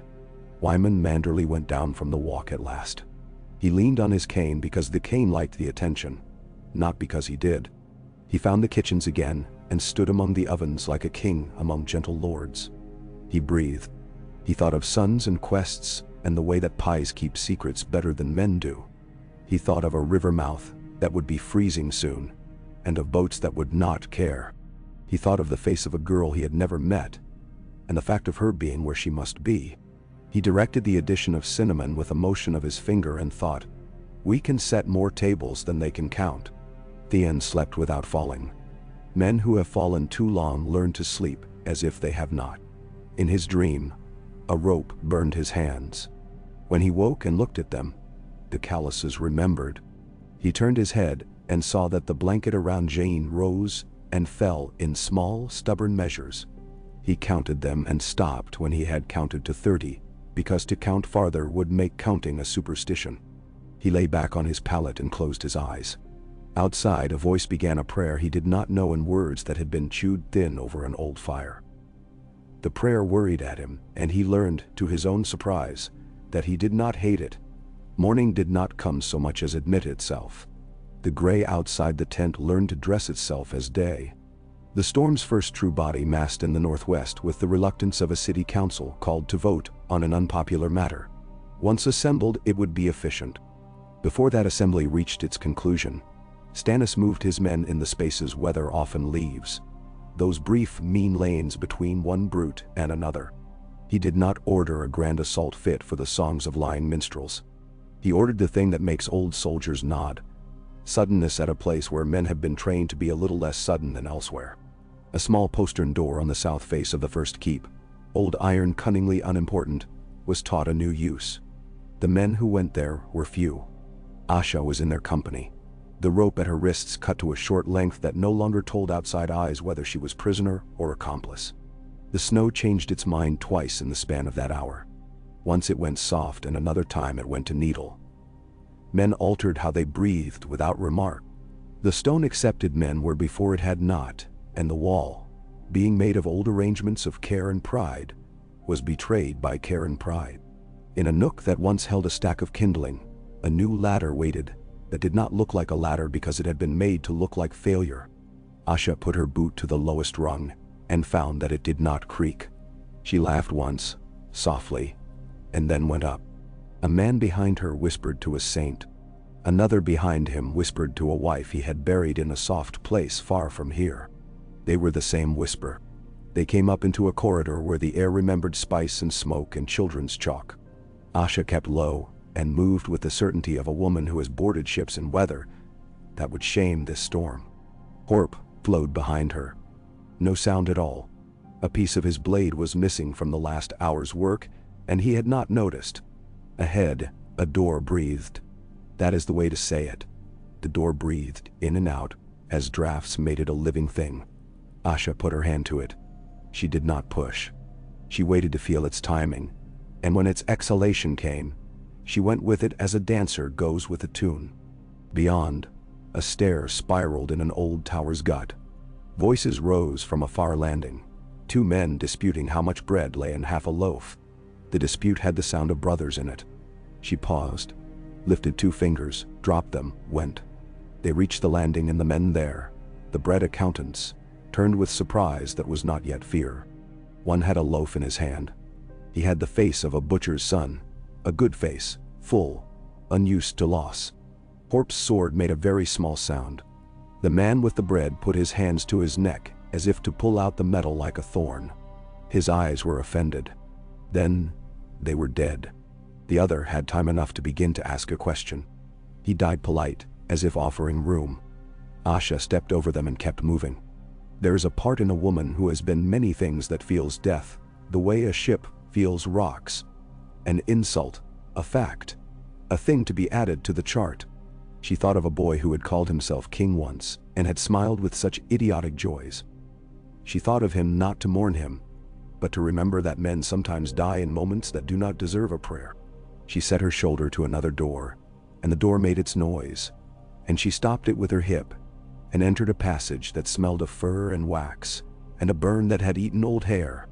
They came out on a walk that looked down into the inner ward. The yard was a churn of boot and snow and shield. Ramsay was there, his laugh a visible thing. He had found the place he liked where men could not become clever. Roose was not there. Roose knew when a yard should be left to sons. Manderley was everywhere, which is to say that the results of his instruction showed in small misplacements that were nothing. Nothing at all, until they were all that mattered. A gate that should have been shut stood an inch open. A barrel that should have been somewhere else blocked a man's easy line of sight from a stair to a walkway where a murderer might be. A woman who should have been making porridge had been told to peel apples, and the smell of apple cut the air so that men bruised by fear found themselves thinking of table knives instead of the steel in their hands. These are not treasons. They are merely arrangements. On the far side of the yard, a door opened at the wrong moment, and a line of men with a little blue in their banner came out and then back again, as if walked by a string in a child's hand. Asha smiled despite herself. If we shake the table now, she whispered, the cups will go where they must. Horp lifted his hand flat. Patience, that hand said. He could read a battle the way a shipwright reads grain. We are not here for cups, he breathed.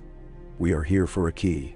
Then take it, she said, and pointed with her chin at the iron-spined winch above the inner gate, where two Frey stood complaining about the manner in which their fingers had turned into the property of weather. They are the wrong men to own that. Horp nodded once. He chose two men with faces that looked as if they liked rules, and sent them to the left.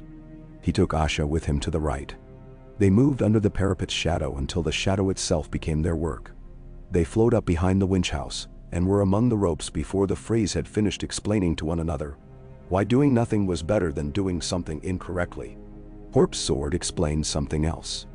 Asha seized a bar, wrenched, and felt the old iron respond with a thrill like an eel in a weir. Now, she said, and thought the word would be heard only by the parts of the castle that mattered. Below, in the yard, Ramsay whirled at the new noise and bellowed a command the way a man throws a stone into a pond. The ripples traveled. Men turned without understanding, and then understood without time. The inner gate, that stubborn old mouth, began to open its teeth.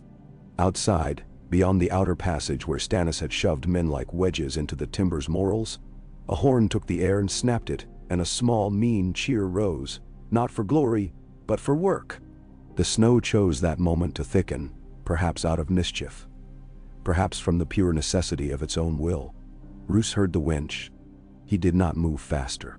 Men ruin good thinking by attempting speed with bodies not meant for it.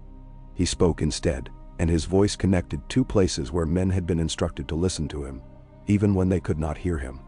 Shut the gate, he said, and men ran to obey and found themselves half a moment late, which is the worst kind of lateness. Bring me Manderley, Roose said next, and felt an old, clean pleasure in the way the fat lord was already coming. as if the order had been predicted and met. And find the singer. A messenger fetched Abel, who presented himself with his beard good, and his posture like a man coming to show a lord the shape of a song. "My lord," he said with an obsequy so precise it was almost comic, "you asked for music. The day affords no other entertainments." Roose looked at him and saw bright undercommon. He felt the storm taste the edges of the castle, like a dog returning to a door it has learned to open. "Play me the tune you sang over my gate," Roose said coolly. "The one that drowned in the night. Play it now that I may learn whether it was meant to herald a king or cover the squeal of a pig." Abel bowed, and his bow cut like a blade. "My lord," he said again, and lifted his hands in a way that left the knives in his sleeves, easy to find if the heir asked for them shortly. It would be that kind of day then. The kind men would later misremember as grand. The kind that was, in truth, made of small disobediences that ripened at once. The storm came nearer, and the cold advised every man to be simpler. Stannis looked at the gate, and at the sky beyond it, and tallied his numbers as a baker tallies eggs. He stepped forward into the passage, under the hissing of murder holes that had nothing left to murder for the moment. And when the inner gate's teeth were open enough to be a dare, he took it. There are ways to go into a yard that make men cheer. This was not one. He went the way a man goes into a shed to fetch a shovel. Men followed because he had made it their work. The first fray to meet him had the grin new blood sometimes gives a man. It makes him look young. Stannis obliged that youth to leave his face. Behind him, Horp and Asha arrested the winch's panic with their hands, paying out gate in the measure the yard could use. Not all at once, not too hard. Asha's hair was full of snow. The flakes died on it as if they had hit iron. "This is a good rope," she said. "It likes being told what to be. In that yard, in that weather, with that door deciding at last to be a door. Truth had the shape of a triangle. Stannis at one point, Roose at another, Wyman at the third. Ramsay was the bright thing men throw at a triangle to make it wobble. Abel was a knife at the base of it that would either cut the triangle's string or take his own hand. Theon stood in a tent and tried not to listen to a prayer. Jane slept, and her breath taught a woman patience. The Karstarks smiled and arranged a future in their heads that would not come to pass if the winter had any say.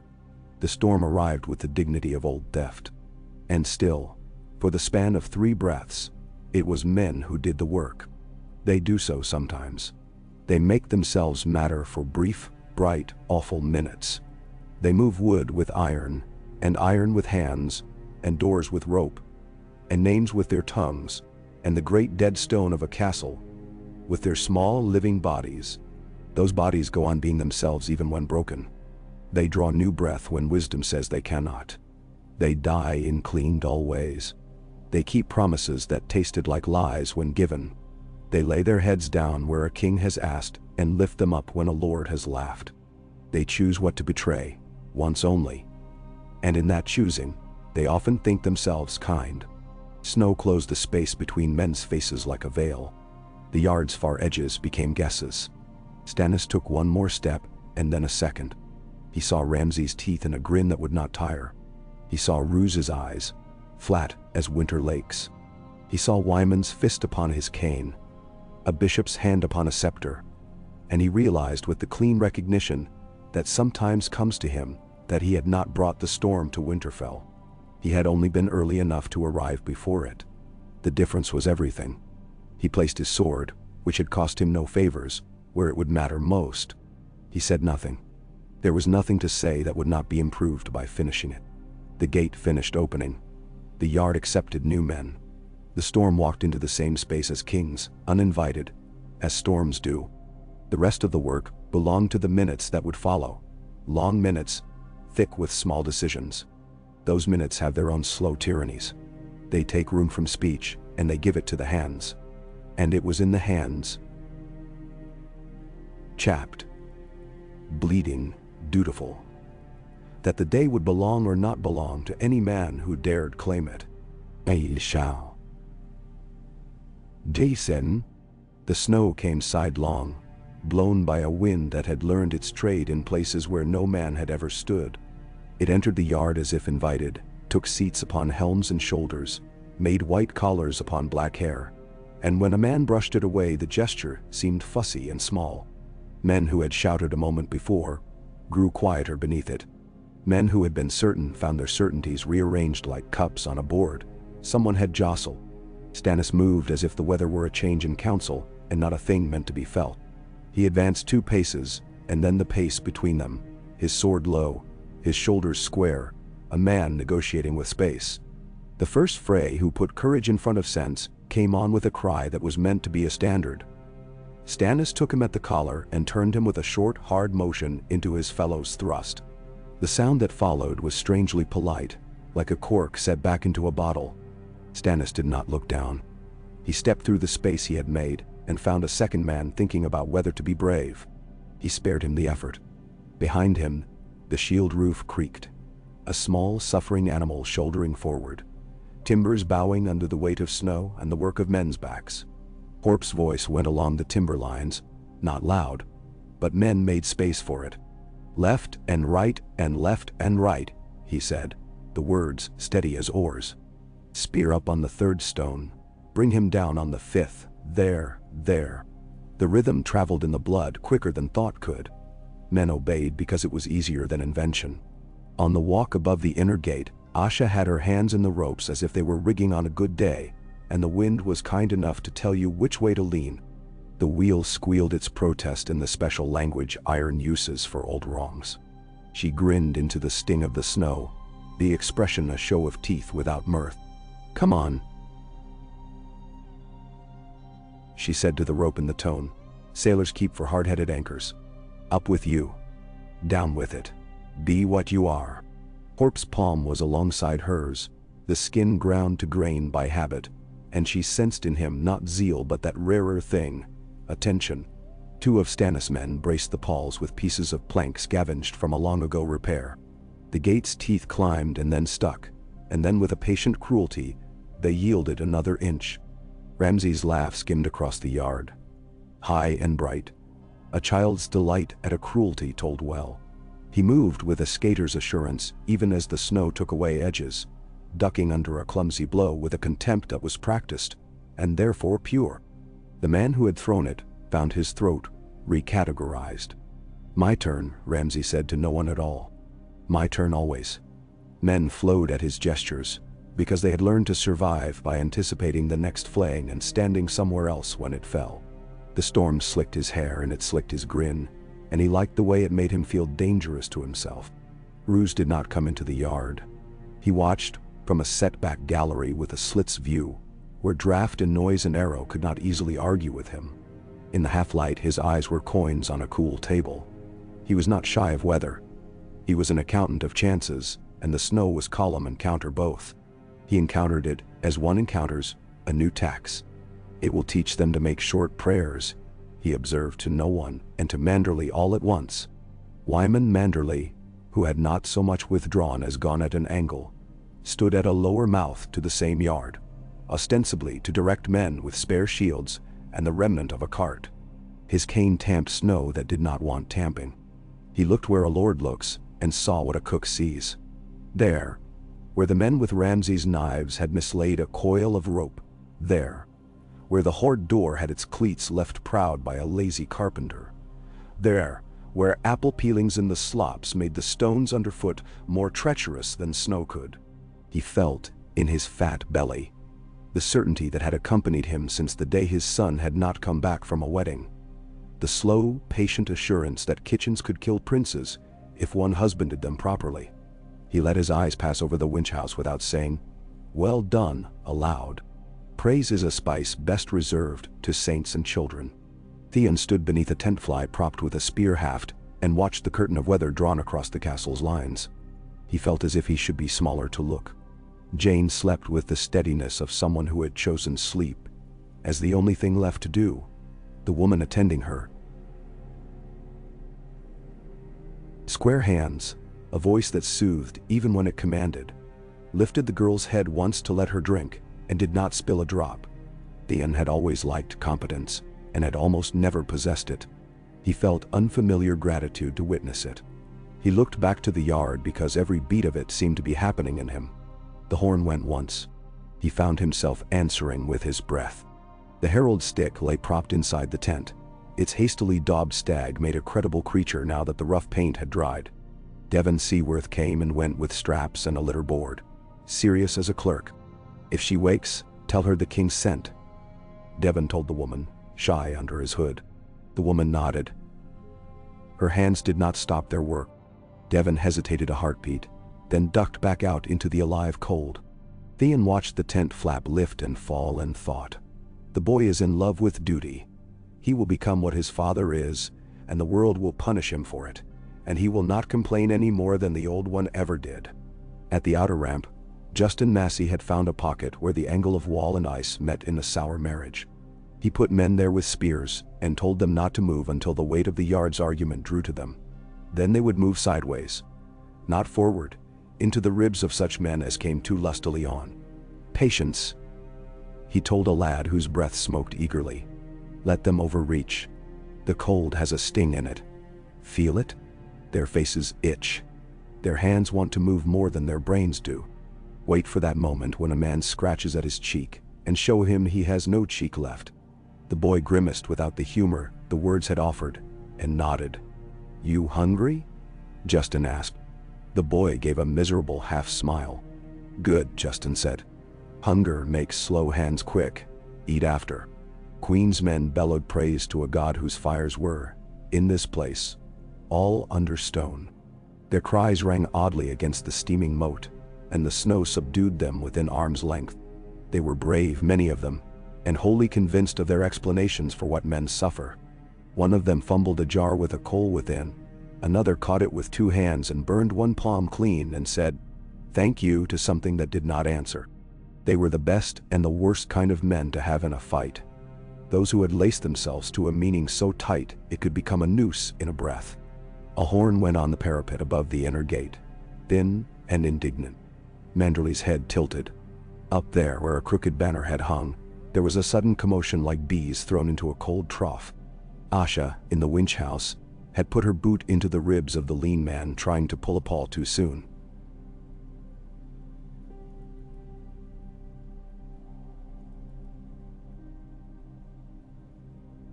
She did it kindly, like a sister who knows what her brother needs to stop him from injuring himself. "Not yet,"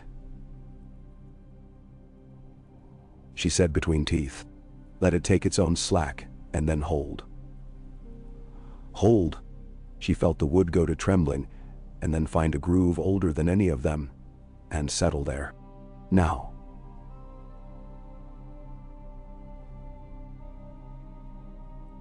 Noelle's teeth ratcheted back a quarter turn with a sound that satisfied her down to the little bones in her ear. Below, the opening grew wider, and men who had been pressing without coordination found a place to fall into that had shape and name. Stannis stepped into that space because he had built it, as a mason steps onto the first stairs he has set. The man before him, good harness, bad heart, made a clever feint and Stannis did nothing. The sword came anyway because his discipline had asked the arm to finish what the mind had only begun. To fight in snow is to accept that cleverness has a short half-life. Stannis fought like cold iron. A scream ran across the yard surface and went to pieces under boot. Ramsay had dragged some poor creature down by the ear, and was showing him the mercy of finishing quickly because men were watching. That was a habit he had taught himself recently. He kept an eye to where a father's gaze might someday alight. He did not know deference. He knew a kind of seeming. He made it now, waving men to one flank, directing a knot of spearmen into a press where there was not room for spears. He was not wholly a fool, and in the first bites of snow, his native cruelty felt like a tool well fitted to the day. From the gallery, Roose marked the king's progress like an ant creeping along a table's carved edge. "Close the inner," he murmured, very low, and 2 men to either side of the winch below him put their full weight to the bar and did not have enough to move it. "Kill the men at that wheel," Roose said next, because he improved plans by allowing reality to tutor him. 4 crossbows tilted, 2 strings went with a clean little thrum. 1 bolt killed a man who had not yet earned a story. The other sailed long and knocked sparks from a stone. Again, Roose said, "On the woman," as if ordering more salt on a trout. The first bolt, Asha did not see. She felt it. It sang past her ear and made the hair there lie down in fear. She bared her teeth and then laughed, because it was a good shot spoiled by weather. "You've had a finer day," she said to the unseen archer, and kept her weight on the bar while Horp shifted his to meet her. "Hold, hold." Horp breathed, and his breath was an extension of the bar, warm in that space, human in the mechanism. The second bolt bit the post beside his head and shivered there, quivering like a thought dismissed. He did not look at it. "Hold," he said again, a conversation with the wheel and with his own bones. A rope slapped the stone at their feet, wet as tongues. A voice hissed, "Down," and two of Mance's women slithered to the wheel like eels, their hands certain. One had a loop in her sash. She put it to a tooth and lashed it off to a cleat none of the Southron men had noticed, because it was painted the same sad gray as old iron goes. "There," she said. "It will not run away." Asha looked at her without expression and nodded once. "Able?" she asked. "Doing the singer's work?" the woman said grimly, and bared her own teeth in an echo of Asha's laugh. "Hush now. It will be loud." Abel stood in the great hall with cold clinging to his beard and a little warmth stealing into his cheeks from the ovens and torches. Roose had required music and had been given a man full of songs. Abel tuned his sorry lute as if he had all the time anyone could ever have. He plucked a string that would not consent to be true under this weather and smiled at its coyness. "An old air, my lord?" he inquired. "There is one I know from the neck that sounds like a man learning to be careful. Or perhaps a river song to go with your moat." "I am content to hear anything that reveals the singer," Roose said softly. "Every song does that," Abel said, and struck the first notes as if they were flint. The tune came shyly and then grew brave. A plucked pattern like rain under a shed roof. Roose listened. The music wandered pleasantly. It put him in mind of a long winter night when men, too far from their own wives, made do with contentments that did not soil them. He allowed his eyes to narrow. The man's hands were clever, but they were also scarred in older ways than a lute would give. The beard sat wrong. The eyes were not the eyes of a man who requires applause. "Stop," Roose said without raising his voice, and 5 men who had been behind pillars ceased to be pillars. "Take him." Abel moved exactly as a singer might move when accused unjustly. One step back, the hands coming up palms open, the mouth shaping protest, and then he ceased behaving at all like a singer. He moved like a man alone in a room full of knives, and he had decided which knives were his. A blade showed in his sleeve, the polite kiss of steel in air, and one of Roose's guards found it in the place his breath would have been if he had not been so nervous. The second came hard, and Abel turned his forearm under the strike, levered, and took the man's balance. In such crowded places, balance is more precious than blood. The man died politely. The third had the cold's blessing. His swing went true. Abel's beard half came away in a furry sneer, and beneath it his mouth smiled, because he had always liked when a plan had to improvise. He leapt back over a bench with a grace that surprised even himself, and slammed into a small table that stubbornly refused to move. That refusal saved him. The fourth man's blade passed where he had been a heartbeat sooner. Abel kicked the table into his shins, and went under a spear head first, catching the shaft in his armpit, and wrenching with a strength that came from rowing boats for women who expected you to die. The spear came free, and the man who had owned it found that instead he owned its point. "I will have him alive," Roose said, which is the most difficult thing a careful man can ask. 2 more men threw themselves into that danger as if into a clean river. One came out colder, the other did not come out. Abel made a low sound, more annoyance than pain, and slung himself clear of a pillar into the corridor beyond, startling a scullion who had been paying attention to the snow under his boots, because there are few things in life as treacherous as slush on stone. "After," Roose said, and 3 good men went after with care learned from the way their fellows had not returned. Wyman Manderley had begun to move the moment the beard sat ill on his eyes. He did not run. He ambled, as is a fat man's cleverness, and in that ambling he arrived at a corner where the blow that would have dropped him would have had to come from a treacherous angle and a coward's height. He listened, briefly, as men pounded past on the rush that makes kitchens love men less. He said softly, as one might address an oven, "Not yet." He leaned his weight on his cane and waited for this small play to end as small plays do. Abruptly, with a poor line and blood where there should have been laughter. Abel did not mean to die in a hallway. He wanted a roof under him and a rope in his hand when the end came, or a woman's curse to decorate it. He found neither. He found instead a turn where the draft told him men had meant food to travel. He went that way, his boots making practical acquaintance with old Greece. One of Roos's men skated in that same place and deserved his fall. Abel's knife asked his throat a question it could not answer. On the yard, the storm took away what little vanity remained to men's maneuvers. It made the ground a map the southern men did not know how to read, and the northern men a little too proud of the fact that they did. In such conditions, a small advantage, an extra notch on a boot heel, a sense for which way a yard slopes, becomes more important than heraldry. Stannis line held, because holding was the one thing the day did not resent them for, and then pushed a pace along the left. Massey's pocket worked exactly as he had promised the boy it would. Men gored themselves on it because blood has habits it obeys in all weathers. Horp's shield roof arrived to the mouth of a stable and stuck there, as stubbornly as an ox in a stall, and a half-dozen men lived because of that stubbornness. Ramsay saw where to bite. He gathered a handful of his leanest curs and slid around a knot of malaise like a knife into a cake. He came upon the side of the shield roof and set his shoulder to it, and the men with him did likewise, and for a moment, just a moment, raw weight and bad thinking won.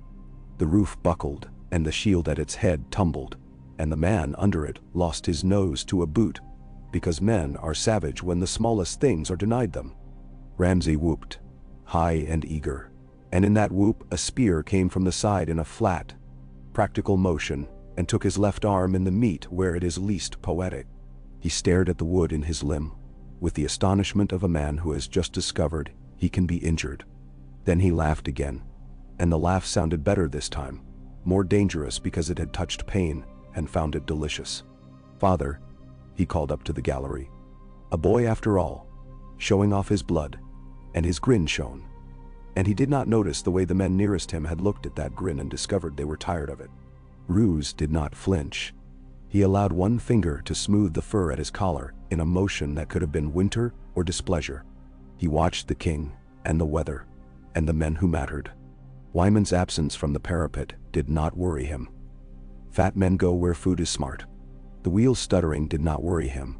Wood often tries to be disobedient before it returns to virtue. He watched and decided briefly that the king would not be stopped by insult. Send for Arnulf Karstark, he told a man who had the build of a steward and the eyes of a failure. Tell him his nephews are being wasted. He has already wasted too much of his line for my taste. Arnulf was found where men who pretend to be old gather to be seen enduring discomfort. He managed to bring surprise to a face that had been born with a smile that made boys cry. "My lord," he said to the messenger, and the messenger, who had been instructed never to listen to words like "my lord," only nodded and gestured.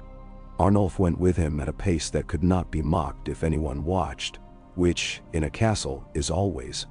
He mounted the stairs to the gallery with a skill that belied the lies he told with his shoulders. He arrived at Roose's side and set his mittened hands upon stone as if he might be a man with hands. "Lord Bolton," he said warmly, "a day for the telling." "It will have a teller," Roose said. "Whether it has a listener is up to you. Your nephew went into the Westworks with men who answered more quickly to me than to you. He has not returned. Doors are disobedient. I require obedience. Make me a gift of it. Bring me that western pall." "Bendy."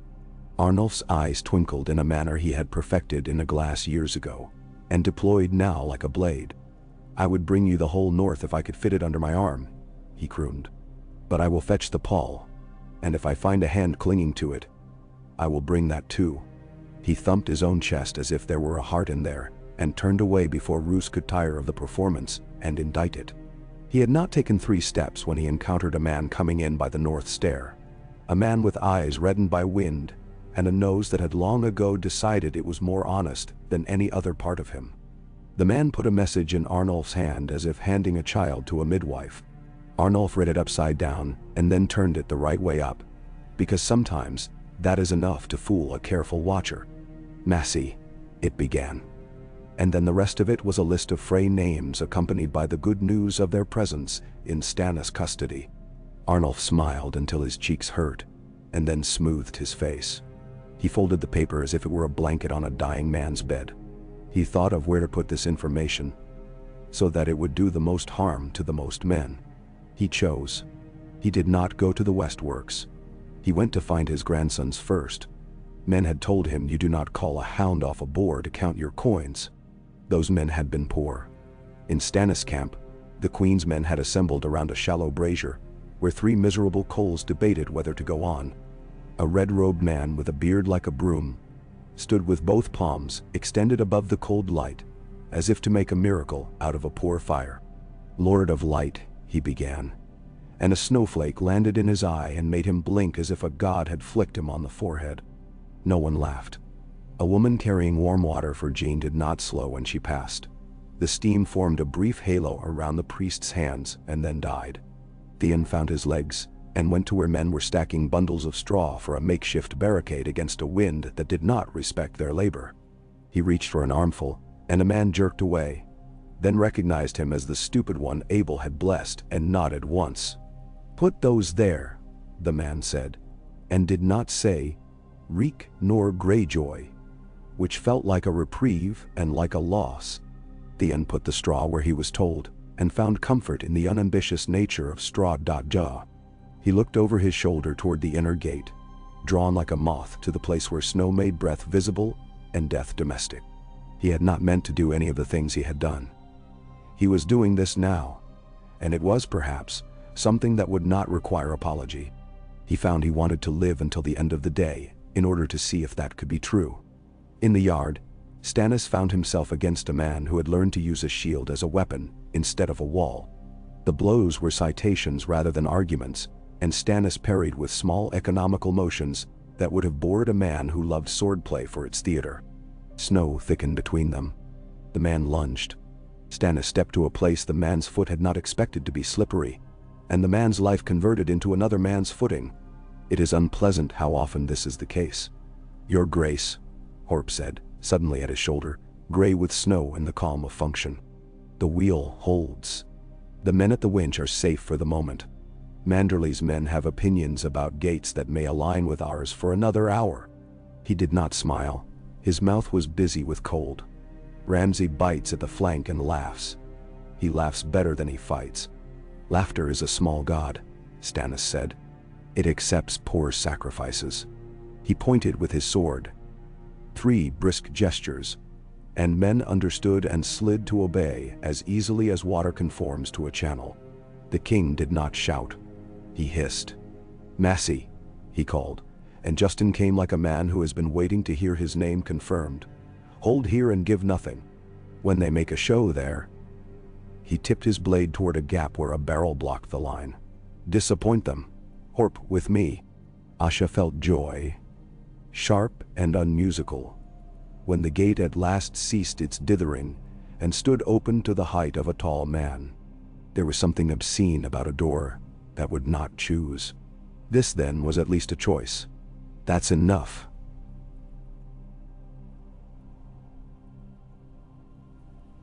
She barked. And the spearwives with her answered in the grunts of women who had been told to pull nets from rough seas and had done it. They lashed off the wheel and left the ropes humming to themselves indignantly. Asha looked down into the yard and saw Stannis Elm like a dark stone in a petulant creek. She found Ramsay's grin like a bad tooth. She saw Rooz's ledge and the movement there like slow ants, and did not bother to wonder what they did. Men like that always arranged to claim victory in the name of whatever weather came. She spat into the snow, and the spit froze where it landed. "Let's see how brave their stares are when held by women," she said. And the women laughed the way soldiers do when the thing before them is difficult and good. They moved along the walk, 2 crouched, 1 up, knives down low where a man sees too late. Roos's men came after Abel through a bottleneck where servants had learned to squeeze with hot pots. Abel had learned to squeeze with worse. He got through with a neatness that paid him the compliment of not warming his brow. The men behind did not. One graybeard jammed himself at the shoulders and cursed, and the curse lodged where his fears had no space left to move. There in that jam he died, not heroically, quietly, the way fat men die when the world turns fully against them. Abel reached a door where snow blew its thin breath under, and kicked it open, and found the outer curtains walk, empty because men had chosen other places to be brave that hour. He went left without thinking, and right, because the left taught him his error in a gust. Snow slapped him in the face with intimacy. He put his hand to the parapet and steadied his feet. A man raised a bow at the far end. Careful, taking the time to make his shot seem a favor he did not wish to rush. Abel did not give him his favor. He went down a stair where the stone remembered 1,000 feet and joined the day. In the yard, a fray trumpeted something about honor that, to his credit, sounded like a question. He died as he finished asking it. Another fray tried to rally men with his name, and discovered that a name was suddenly poor currency. Manderley's men, 10 here, 6 there, 2 sitting on a low wall as if they had no interest in any of it until they rose and rearranged the day, did small things that became large if you knew where to look. A dropped coil of line tripped a sergeant who would have lent sense to a mess. A gate on a henyard not latched swung and clacked in a way that made a squad of men turn their heads just long enough to be useless. In a corner where no one was supposed to die, someone important did. Wyman leaned on his cane as if the whole mess were a pastry that would rise with patient heat. He lifted a hand without seeming to, and a man with flour under his nails made a thing happen in the next instant that would have been invisible if it had not worked so purely well. Stannis met Ramsay like 2 grammatical principles colliding, one strict, one enthusiastic. Ramsay offered flourishes. Stannis extended a naked truth. They traded once, iron on iron, and Ramsay laughed because he could not help it, or perhaps because he knew men were watching. Usurper, he breathed, delighted, as if the word were a well-baked tart he'd stolen from his father's table. Bastard, Stannis said not loudly, and in the word was a long straight line of law that had nothing to do with this yard, and everything to do with why they were in it. The second trade was not iron on iron. Stannis ignored the blade and stepped into Ramsay like cold into a room. His shoulder went into the younger man's chest, and the breath left Ramsay in a sound he had made many times for others. He reeled, astonished again, and found his heel on a stone slick with that apple peel. The world beneath him declared its indifference. He windmilled, an undignified motion he would have killed a dog for making, and landed hard on his side. The spear lodged in his arm snapped, and the stubbed pain made him howl with an animal's integrity. Men surged at the sight. Some to protect, some to finish. Horp's blade drew a bracket across the space, simple and ugly. And the first 2 who thought they would be heroes that moment learned what their thoughts were worth. Roos's orders dripped to the yard like resin.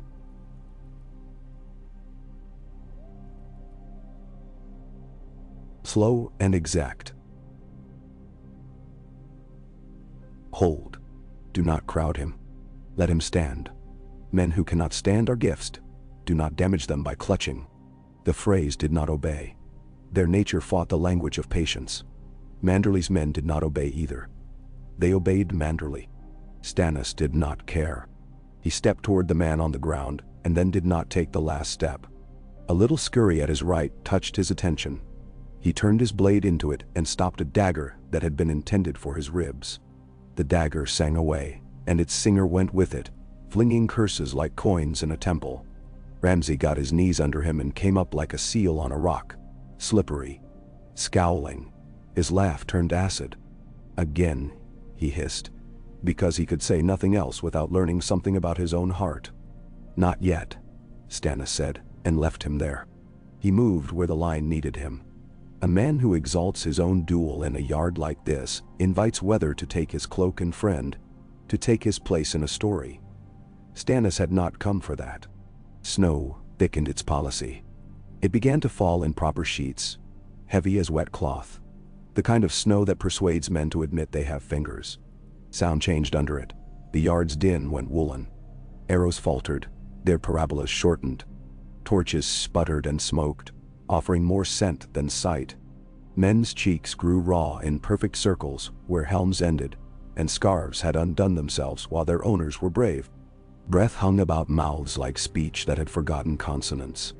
Roose watched and adjusted, and in the adjustment admitted a certain sliver of admiration. The king had chosen to be early.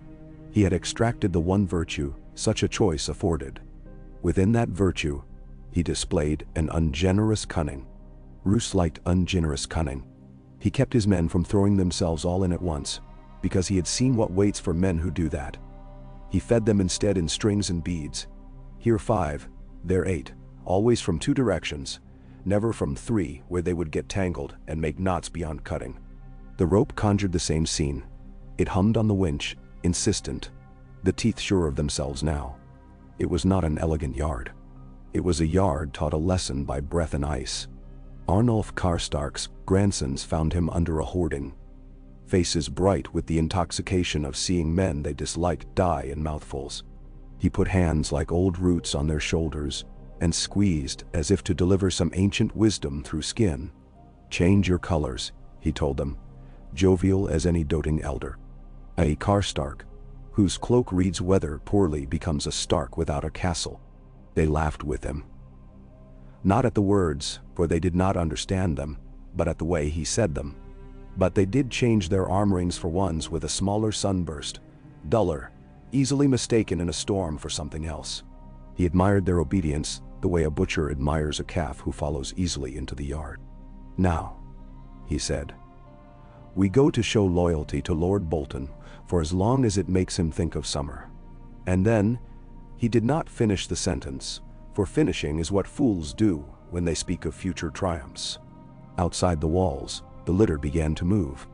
Devon Seaworth rode beside it, mouth tight, eyes wide with an earnestness that would have made a softer king tell him to go read in a tent. The woman who sat behind Jean held her shoulders with both hands, making the world smaller and warmer by inches. Theon trotted alongside until a hand fell on his shoulder with authority. He turned and found a hard, square Northman looking at him as if assessing a horse at market. "You have done what you had to," the man said. "Now do what you can.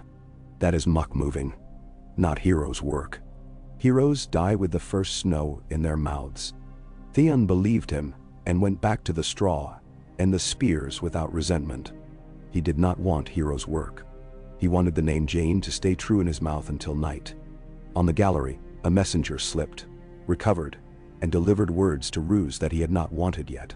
"Lord," he panted, "men along the west, Manderleys, move with our foes. Some phrase cannot be found. The kitchens are full of wonder. The ovens are generous." The man looked frightened of his own poetry. It did not suit him. Roose nodded as if he had ordered this before breakfast. "Phrase are best lost," he said. "The Manderleys wish to be on the side they were on last week. Indulge them.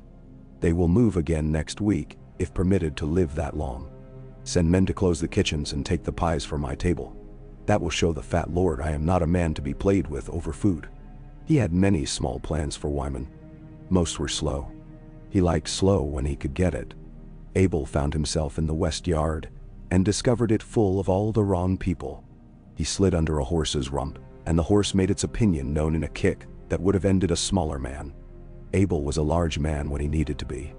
He came out the other side and smiled at a fellow with a drooping mustache, who thrust at his belly like a man who had never thrust at anything in his life. "No, friend," Abel said kindly, and asked the man to put his weapon somewhere else. The man obliged by dying. Abel leapt onto a low wall and sang, abruptly. Not a song of battle, but a children's rhyme, clear as an icicle. Men turned, puzzled, and in their puzzlement he crossed the wall and was gone. It is a talent to make men look where they should not. Asha reached the head of a stair where men came smoking with cold and rage and indiscipline. She had sworn never to be anyone's guard again. She discovered that she did not mind being her own. Back. She told a man who was trying to be brave at the wrong time. He did not understand. His courage had been told to go forward, and by going back he believed he would lose it. She put her knife point in the notch of his wrist below the thumb and pressed there gently. The hand opened, because hands are simple. "Back," she repeated. "Or I take it, and give it to a man who knows when to carry it." The man recoiled, his eyes offended as a butcher's son's had been, and lived. He did not forgive her. He did not need to. He obeyed, and the stairhead stayed their stairhead, and men went down it 2 by 2 instead of all at once to bleed into one another. Stannis stepped into a new pocket of the yard where the wind from the north made a small eddy that did his enemies no favors. He felt the ache in his shoulder where old work had lodged, and knew it would grumble at him for days. He was content to let it. Horp's blade met a man whose deer-sinewed limbs had been born to this weather and this work. They shared small courtesies and then parted with one friend fewer in the world. Massey laughed once, a short bark that insisted on its right to exist, and struck a man across the back of the helm with the flat. Practical, merciful, a keeper of coins, and the man went down to see whether snow is softer than stubborn, that sometimes it is not. "Your Grace," Horp said again, in a tone that reserved panic for saints. Arnulf moved. He did not have to say in what direction. Men like that always move in the only useful direction available to them. "I expected him to," Stannis said. "It would have disappointed me if he had not." He turned his head and spoke a few words to a boy with pale hair who had not been certain until this moment that the king knew him by sight. The boy turned and ran, the way boys run messages when they are frightened by having been noticed. Snow stuffed itself into arrow slits and sore places. The day's color drained away and was replaced by the bad light a storm brings. No direction, no horizon, only gray on gray. The inner gate, open now, and an accomplice, asked a question of allegiance of every man who passed beneath it. Men answered differently, often without knowing they had given an answer at all. Some came through with heads down and did not look up again until they had found a body to be.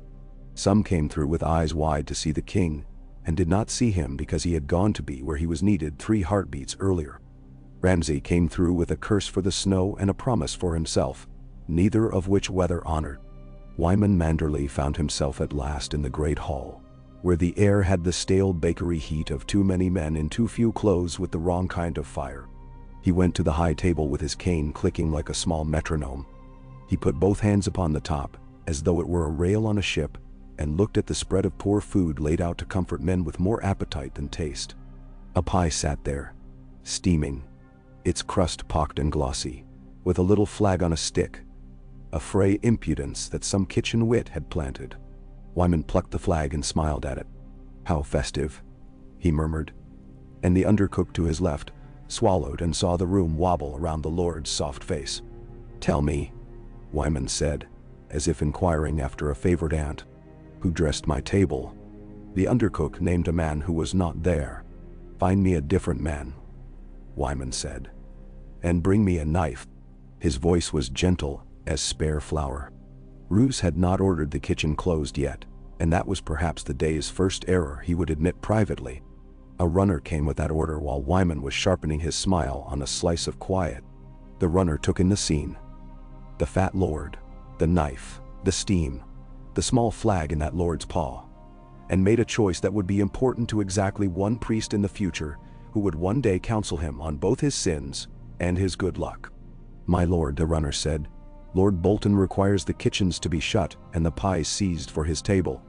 "Seized," Wyman said, tasting the word like an unfamiliar spice. "Seized." He cut off a piece of crust the size of a child's hand and placed it delicately in his mouth. He chewed. His eyes closed. He swallowed. "This is serviceable," he said, not unkindly. He handed the knife to the undercook hilt first. "Shut the kitchens," he said, in perfect concord with the order, "and carry this to Lord Bolton with my compliments and my appetite." He patted the pie. It jiggled. The runner took it and went, mindful of one thought. Do not slip. It is possible to rule a day by choosing the moments one appears in hallways. Wyman chose the one at which the runner carrying the pie would meet 3 Freys, who could not resist a kitchen's side door full of heat. He stepped aside for them with elaborate courtesy, pressing his bulk to cold stone, and in doing so, set a small thing in motion. The runner's foot, the men's elbows, the steam.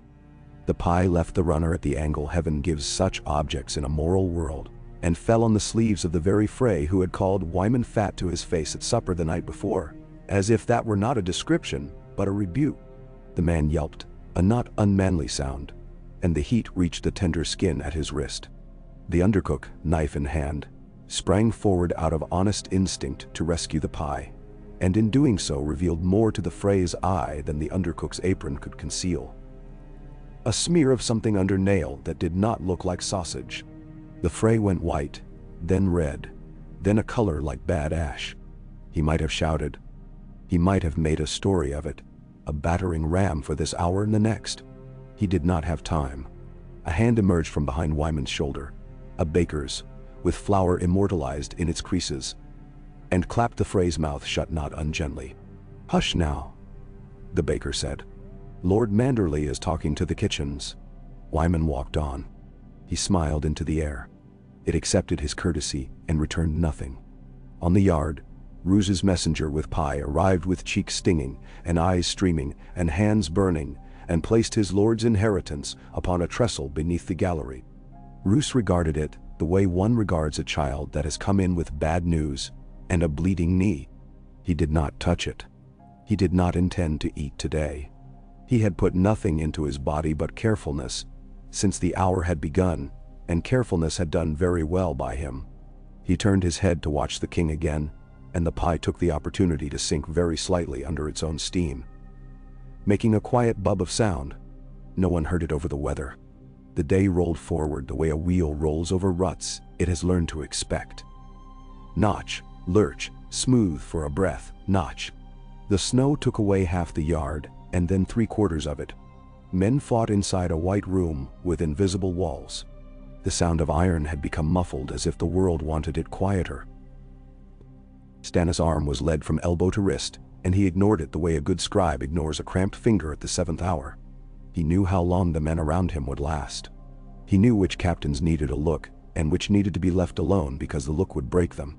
He knew where the next push would come from because he and Roos had both run the same arithmetic, and had both found the number that looked weakest in their opponent's sums. He was early enough.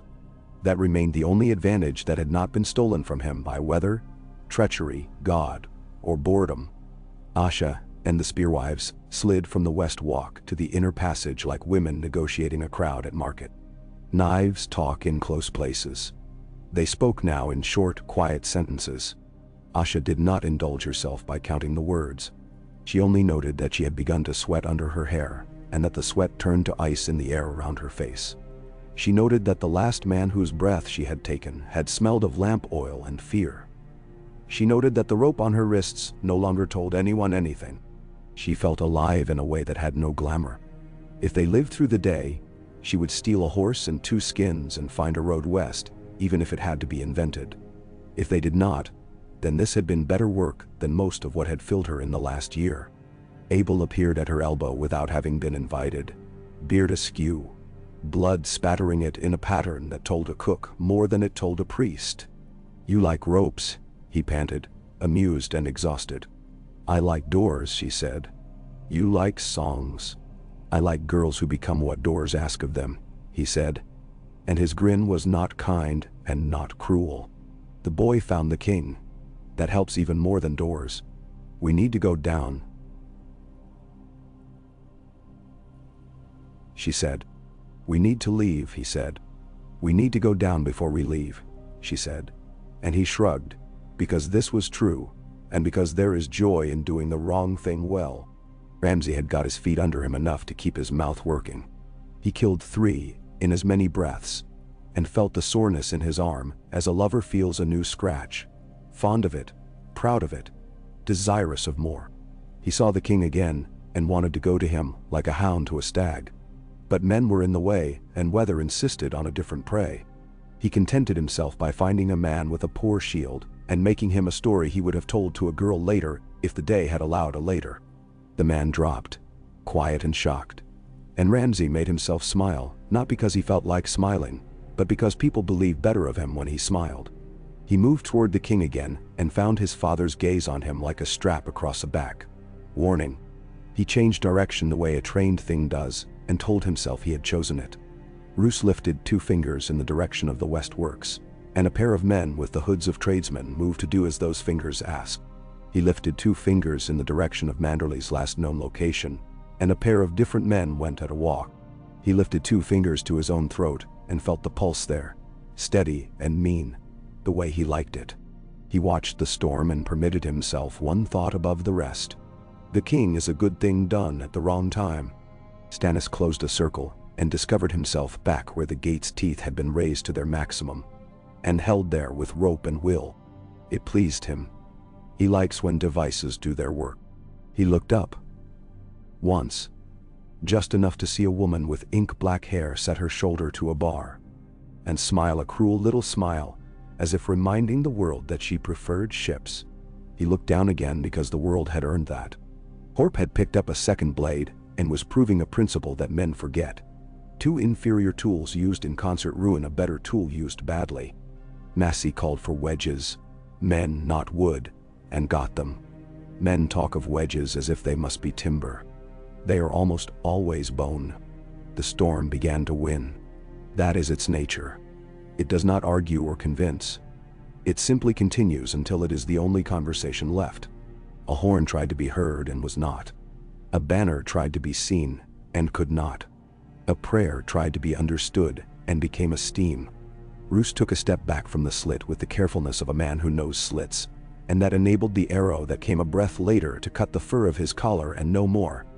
It clattered against stone with an indignant cluck and fell into the pie on the trestle below with its feathered end sticking out like a witless flag. He looked at it the way one looks at a child who has performed a trick. "Enough," he told the day, bargaining with it as if it were a creditor. "The storm will make them fools in another hour. Bring the men in. Close the mouths. Starve them of their own pride. I will not spend good iron where snow spends breath for free." His voice went down the stairs, and the orders were carried out, not because the men loved him, but because the day had become the kind of day that tells you to obey someone if you wish to sleep indoors. Horns called within the castle. Not alarms, not charges, just those dull house calls that gates answer to. Doors shut themselves with the relief of work concluded.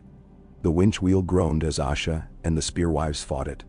Then it refused their will because castle had decided to become a house again, and houses hate storms. "Back," Horp said without panic. "Back, back, no shame, back." And men went reluctantly because they had not had their fill of being brave yet, but had had their fill of being cold. Stannis took 2 steps backward because sometimes kings are the only ones who may teach retreat without making it shame. He found a man's shoulder and leaned into it, as if granting the man the right to be strong. The man smiled without knowing it. The inner gate came down a handspan, then 2, then a foot. The ropes hummed their refusal until a cleat gave way like a tooth will, when a man has neglected it, and then nothing could be done about that missing tooth except to change the way one chewed. Asha cursed in a language the Andals had never gotten around to learning. "The wind gets a vote," she spat, and her spit froze again like a signature. Off. Off. They let the bar out in a quick, polite surrender. The gate's teeth met one another with a relieved kiss. Abel caught Asha's sleeve and tugged her into a dark where hiding had practiced since Brandon the Builder had been a boy. "We have done enough to show them how to finish the day," he said. "We have also done enough to be missed. I would rather be dead tomorrow when men have time to remark on it. Not until we go down," she said stubbornly. "Down to what?" he snapped. "To do what to whom? Your king is not mine, and mine is dead, and no king owns the weather. Down to cut one more thing no one expects," she said, and that simple sound in her voice, need mixed with the poor kind of joy, persuaded him more than any plan could have. "If not, we will spend tomorrow whetting knives that have nothing left to cut." 3 breaths, he said. "And then I am the wind, and if you hang on, you will be the tree." They went down. Wyman Manderley stood in a place where he could feel heat on one cheek and cold on the other, and thought he might never tire of such a sensation. He listened to the castle decide to be a castle again, gates grudging, bolts slamming home with old pride, and he knew that the day would not be finished by anyone's courage or anyone's fairness. It would be finished by appetite and patience, the two virtues he possessed in better measure than any man in that place. He took a breath that tasted of apple and lard, and then of iron and snow. He put his hand on his belly and told it, very quietly, that it would be fed with more than food if he could manage it. Stannis' men bent and pulled out the fallen, as men always must. The fallen breathed or did not. Faces had become anonymous under ice, which is one of weather's unkindnesses. It steals the use from names. Stannis did not say their names. He put a mittened hand to a brow here and there and moved on. He did not pretend to have been surprised by this day's character. He had simply insisted on meeting it when he could still walk to it. He found the Theon Greyjoy where straw and spears had made a shelter from wind that would only get worse. Theon looked like a boy who had stolen something and then broken it, guilty and pleased, ashamed and grateful to be alive. Stannis regarded him as one regards a tool one did not ask for and has found unexpectedly useful. "You might fix more than you broke," he said. "You might not." "I would like to try," Theon said. And his voice, for once, did not tremble. "Good," Stannis said. "Try with silence." He moved on. Theon obeyed, which was new and comfortable. By afternoon's shallow light, the storm had closed the sky like a lid, and the day entered that unpleasant sameness where 1 hour is like another, and none are like evening.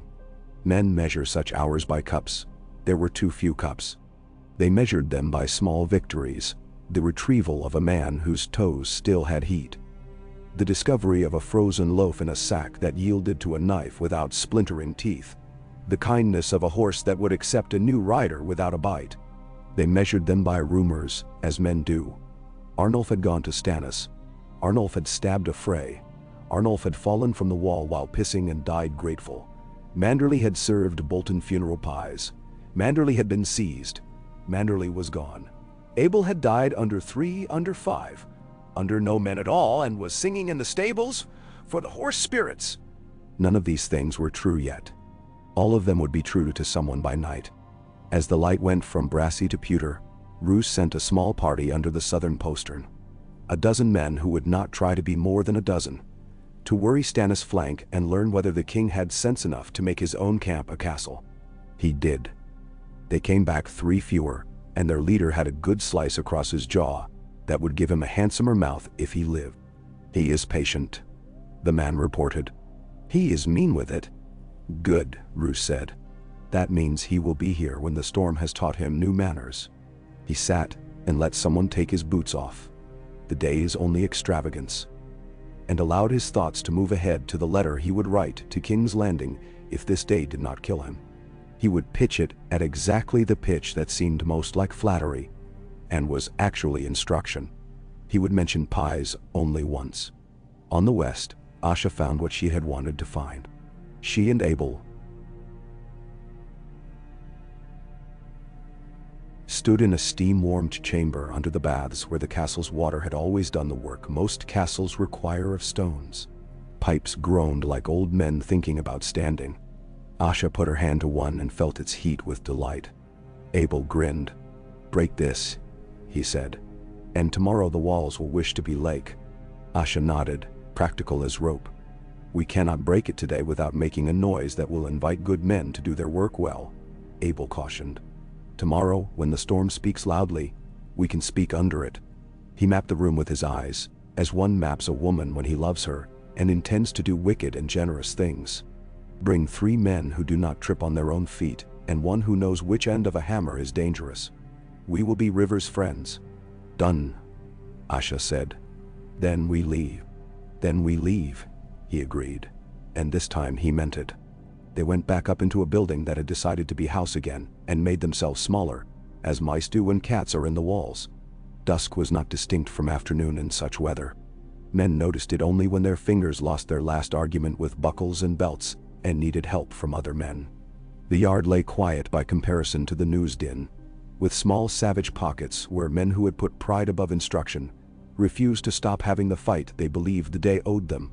Stannis let those pockets exhaust themselves. He did not spend more men to soothe them. He drew his line back to where wind and ditch and straw could be made allies. He wrote the day in his head as a ledger, not accounts settled, only accounted for, and found that his conclusion pleased him enough to sit. He had touched the gate with iron rather than supplication. He had brought out a girl who would make a liar of a lord. He had put his name into a yard that had not wanted to learn it. He had done all this before weather had taken away speech. He called that prophet.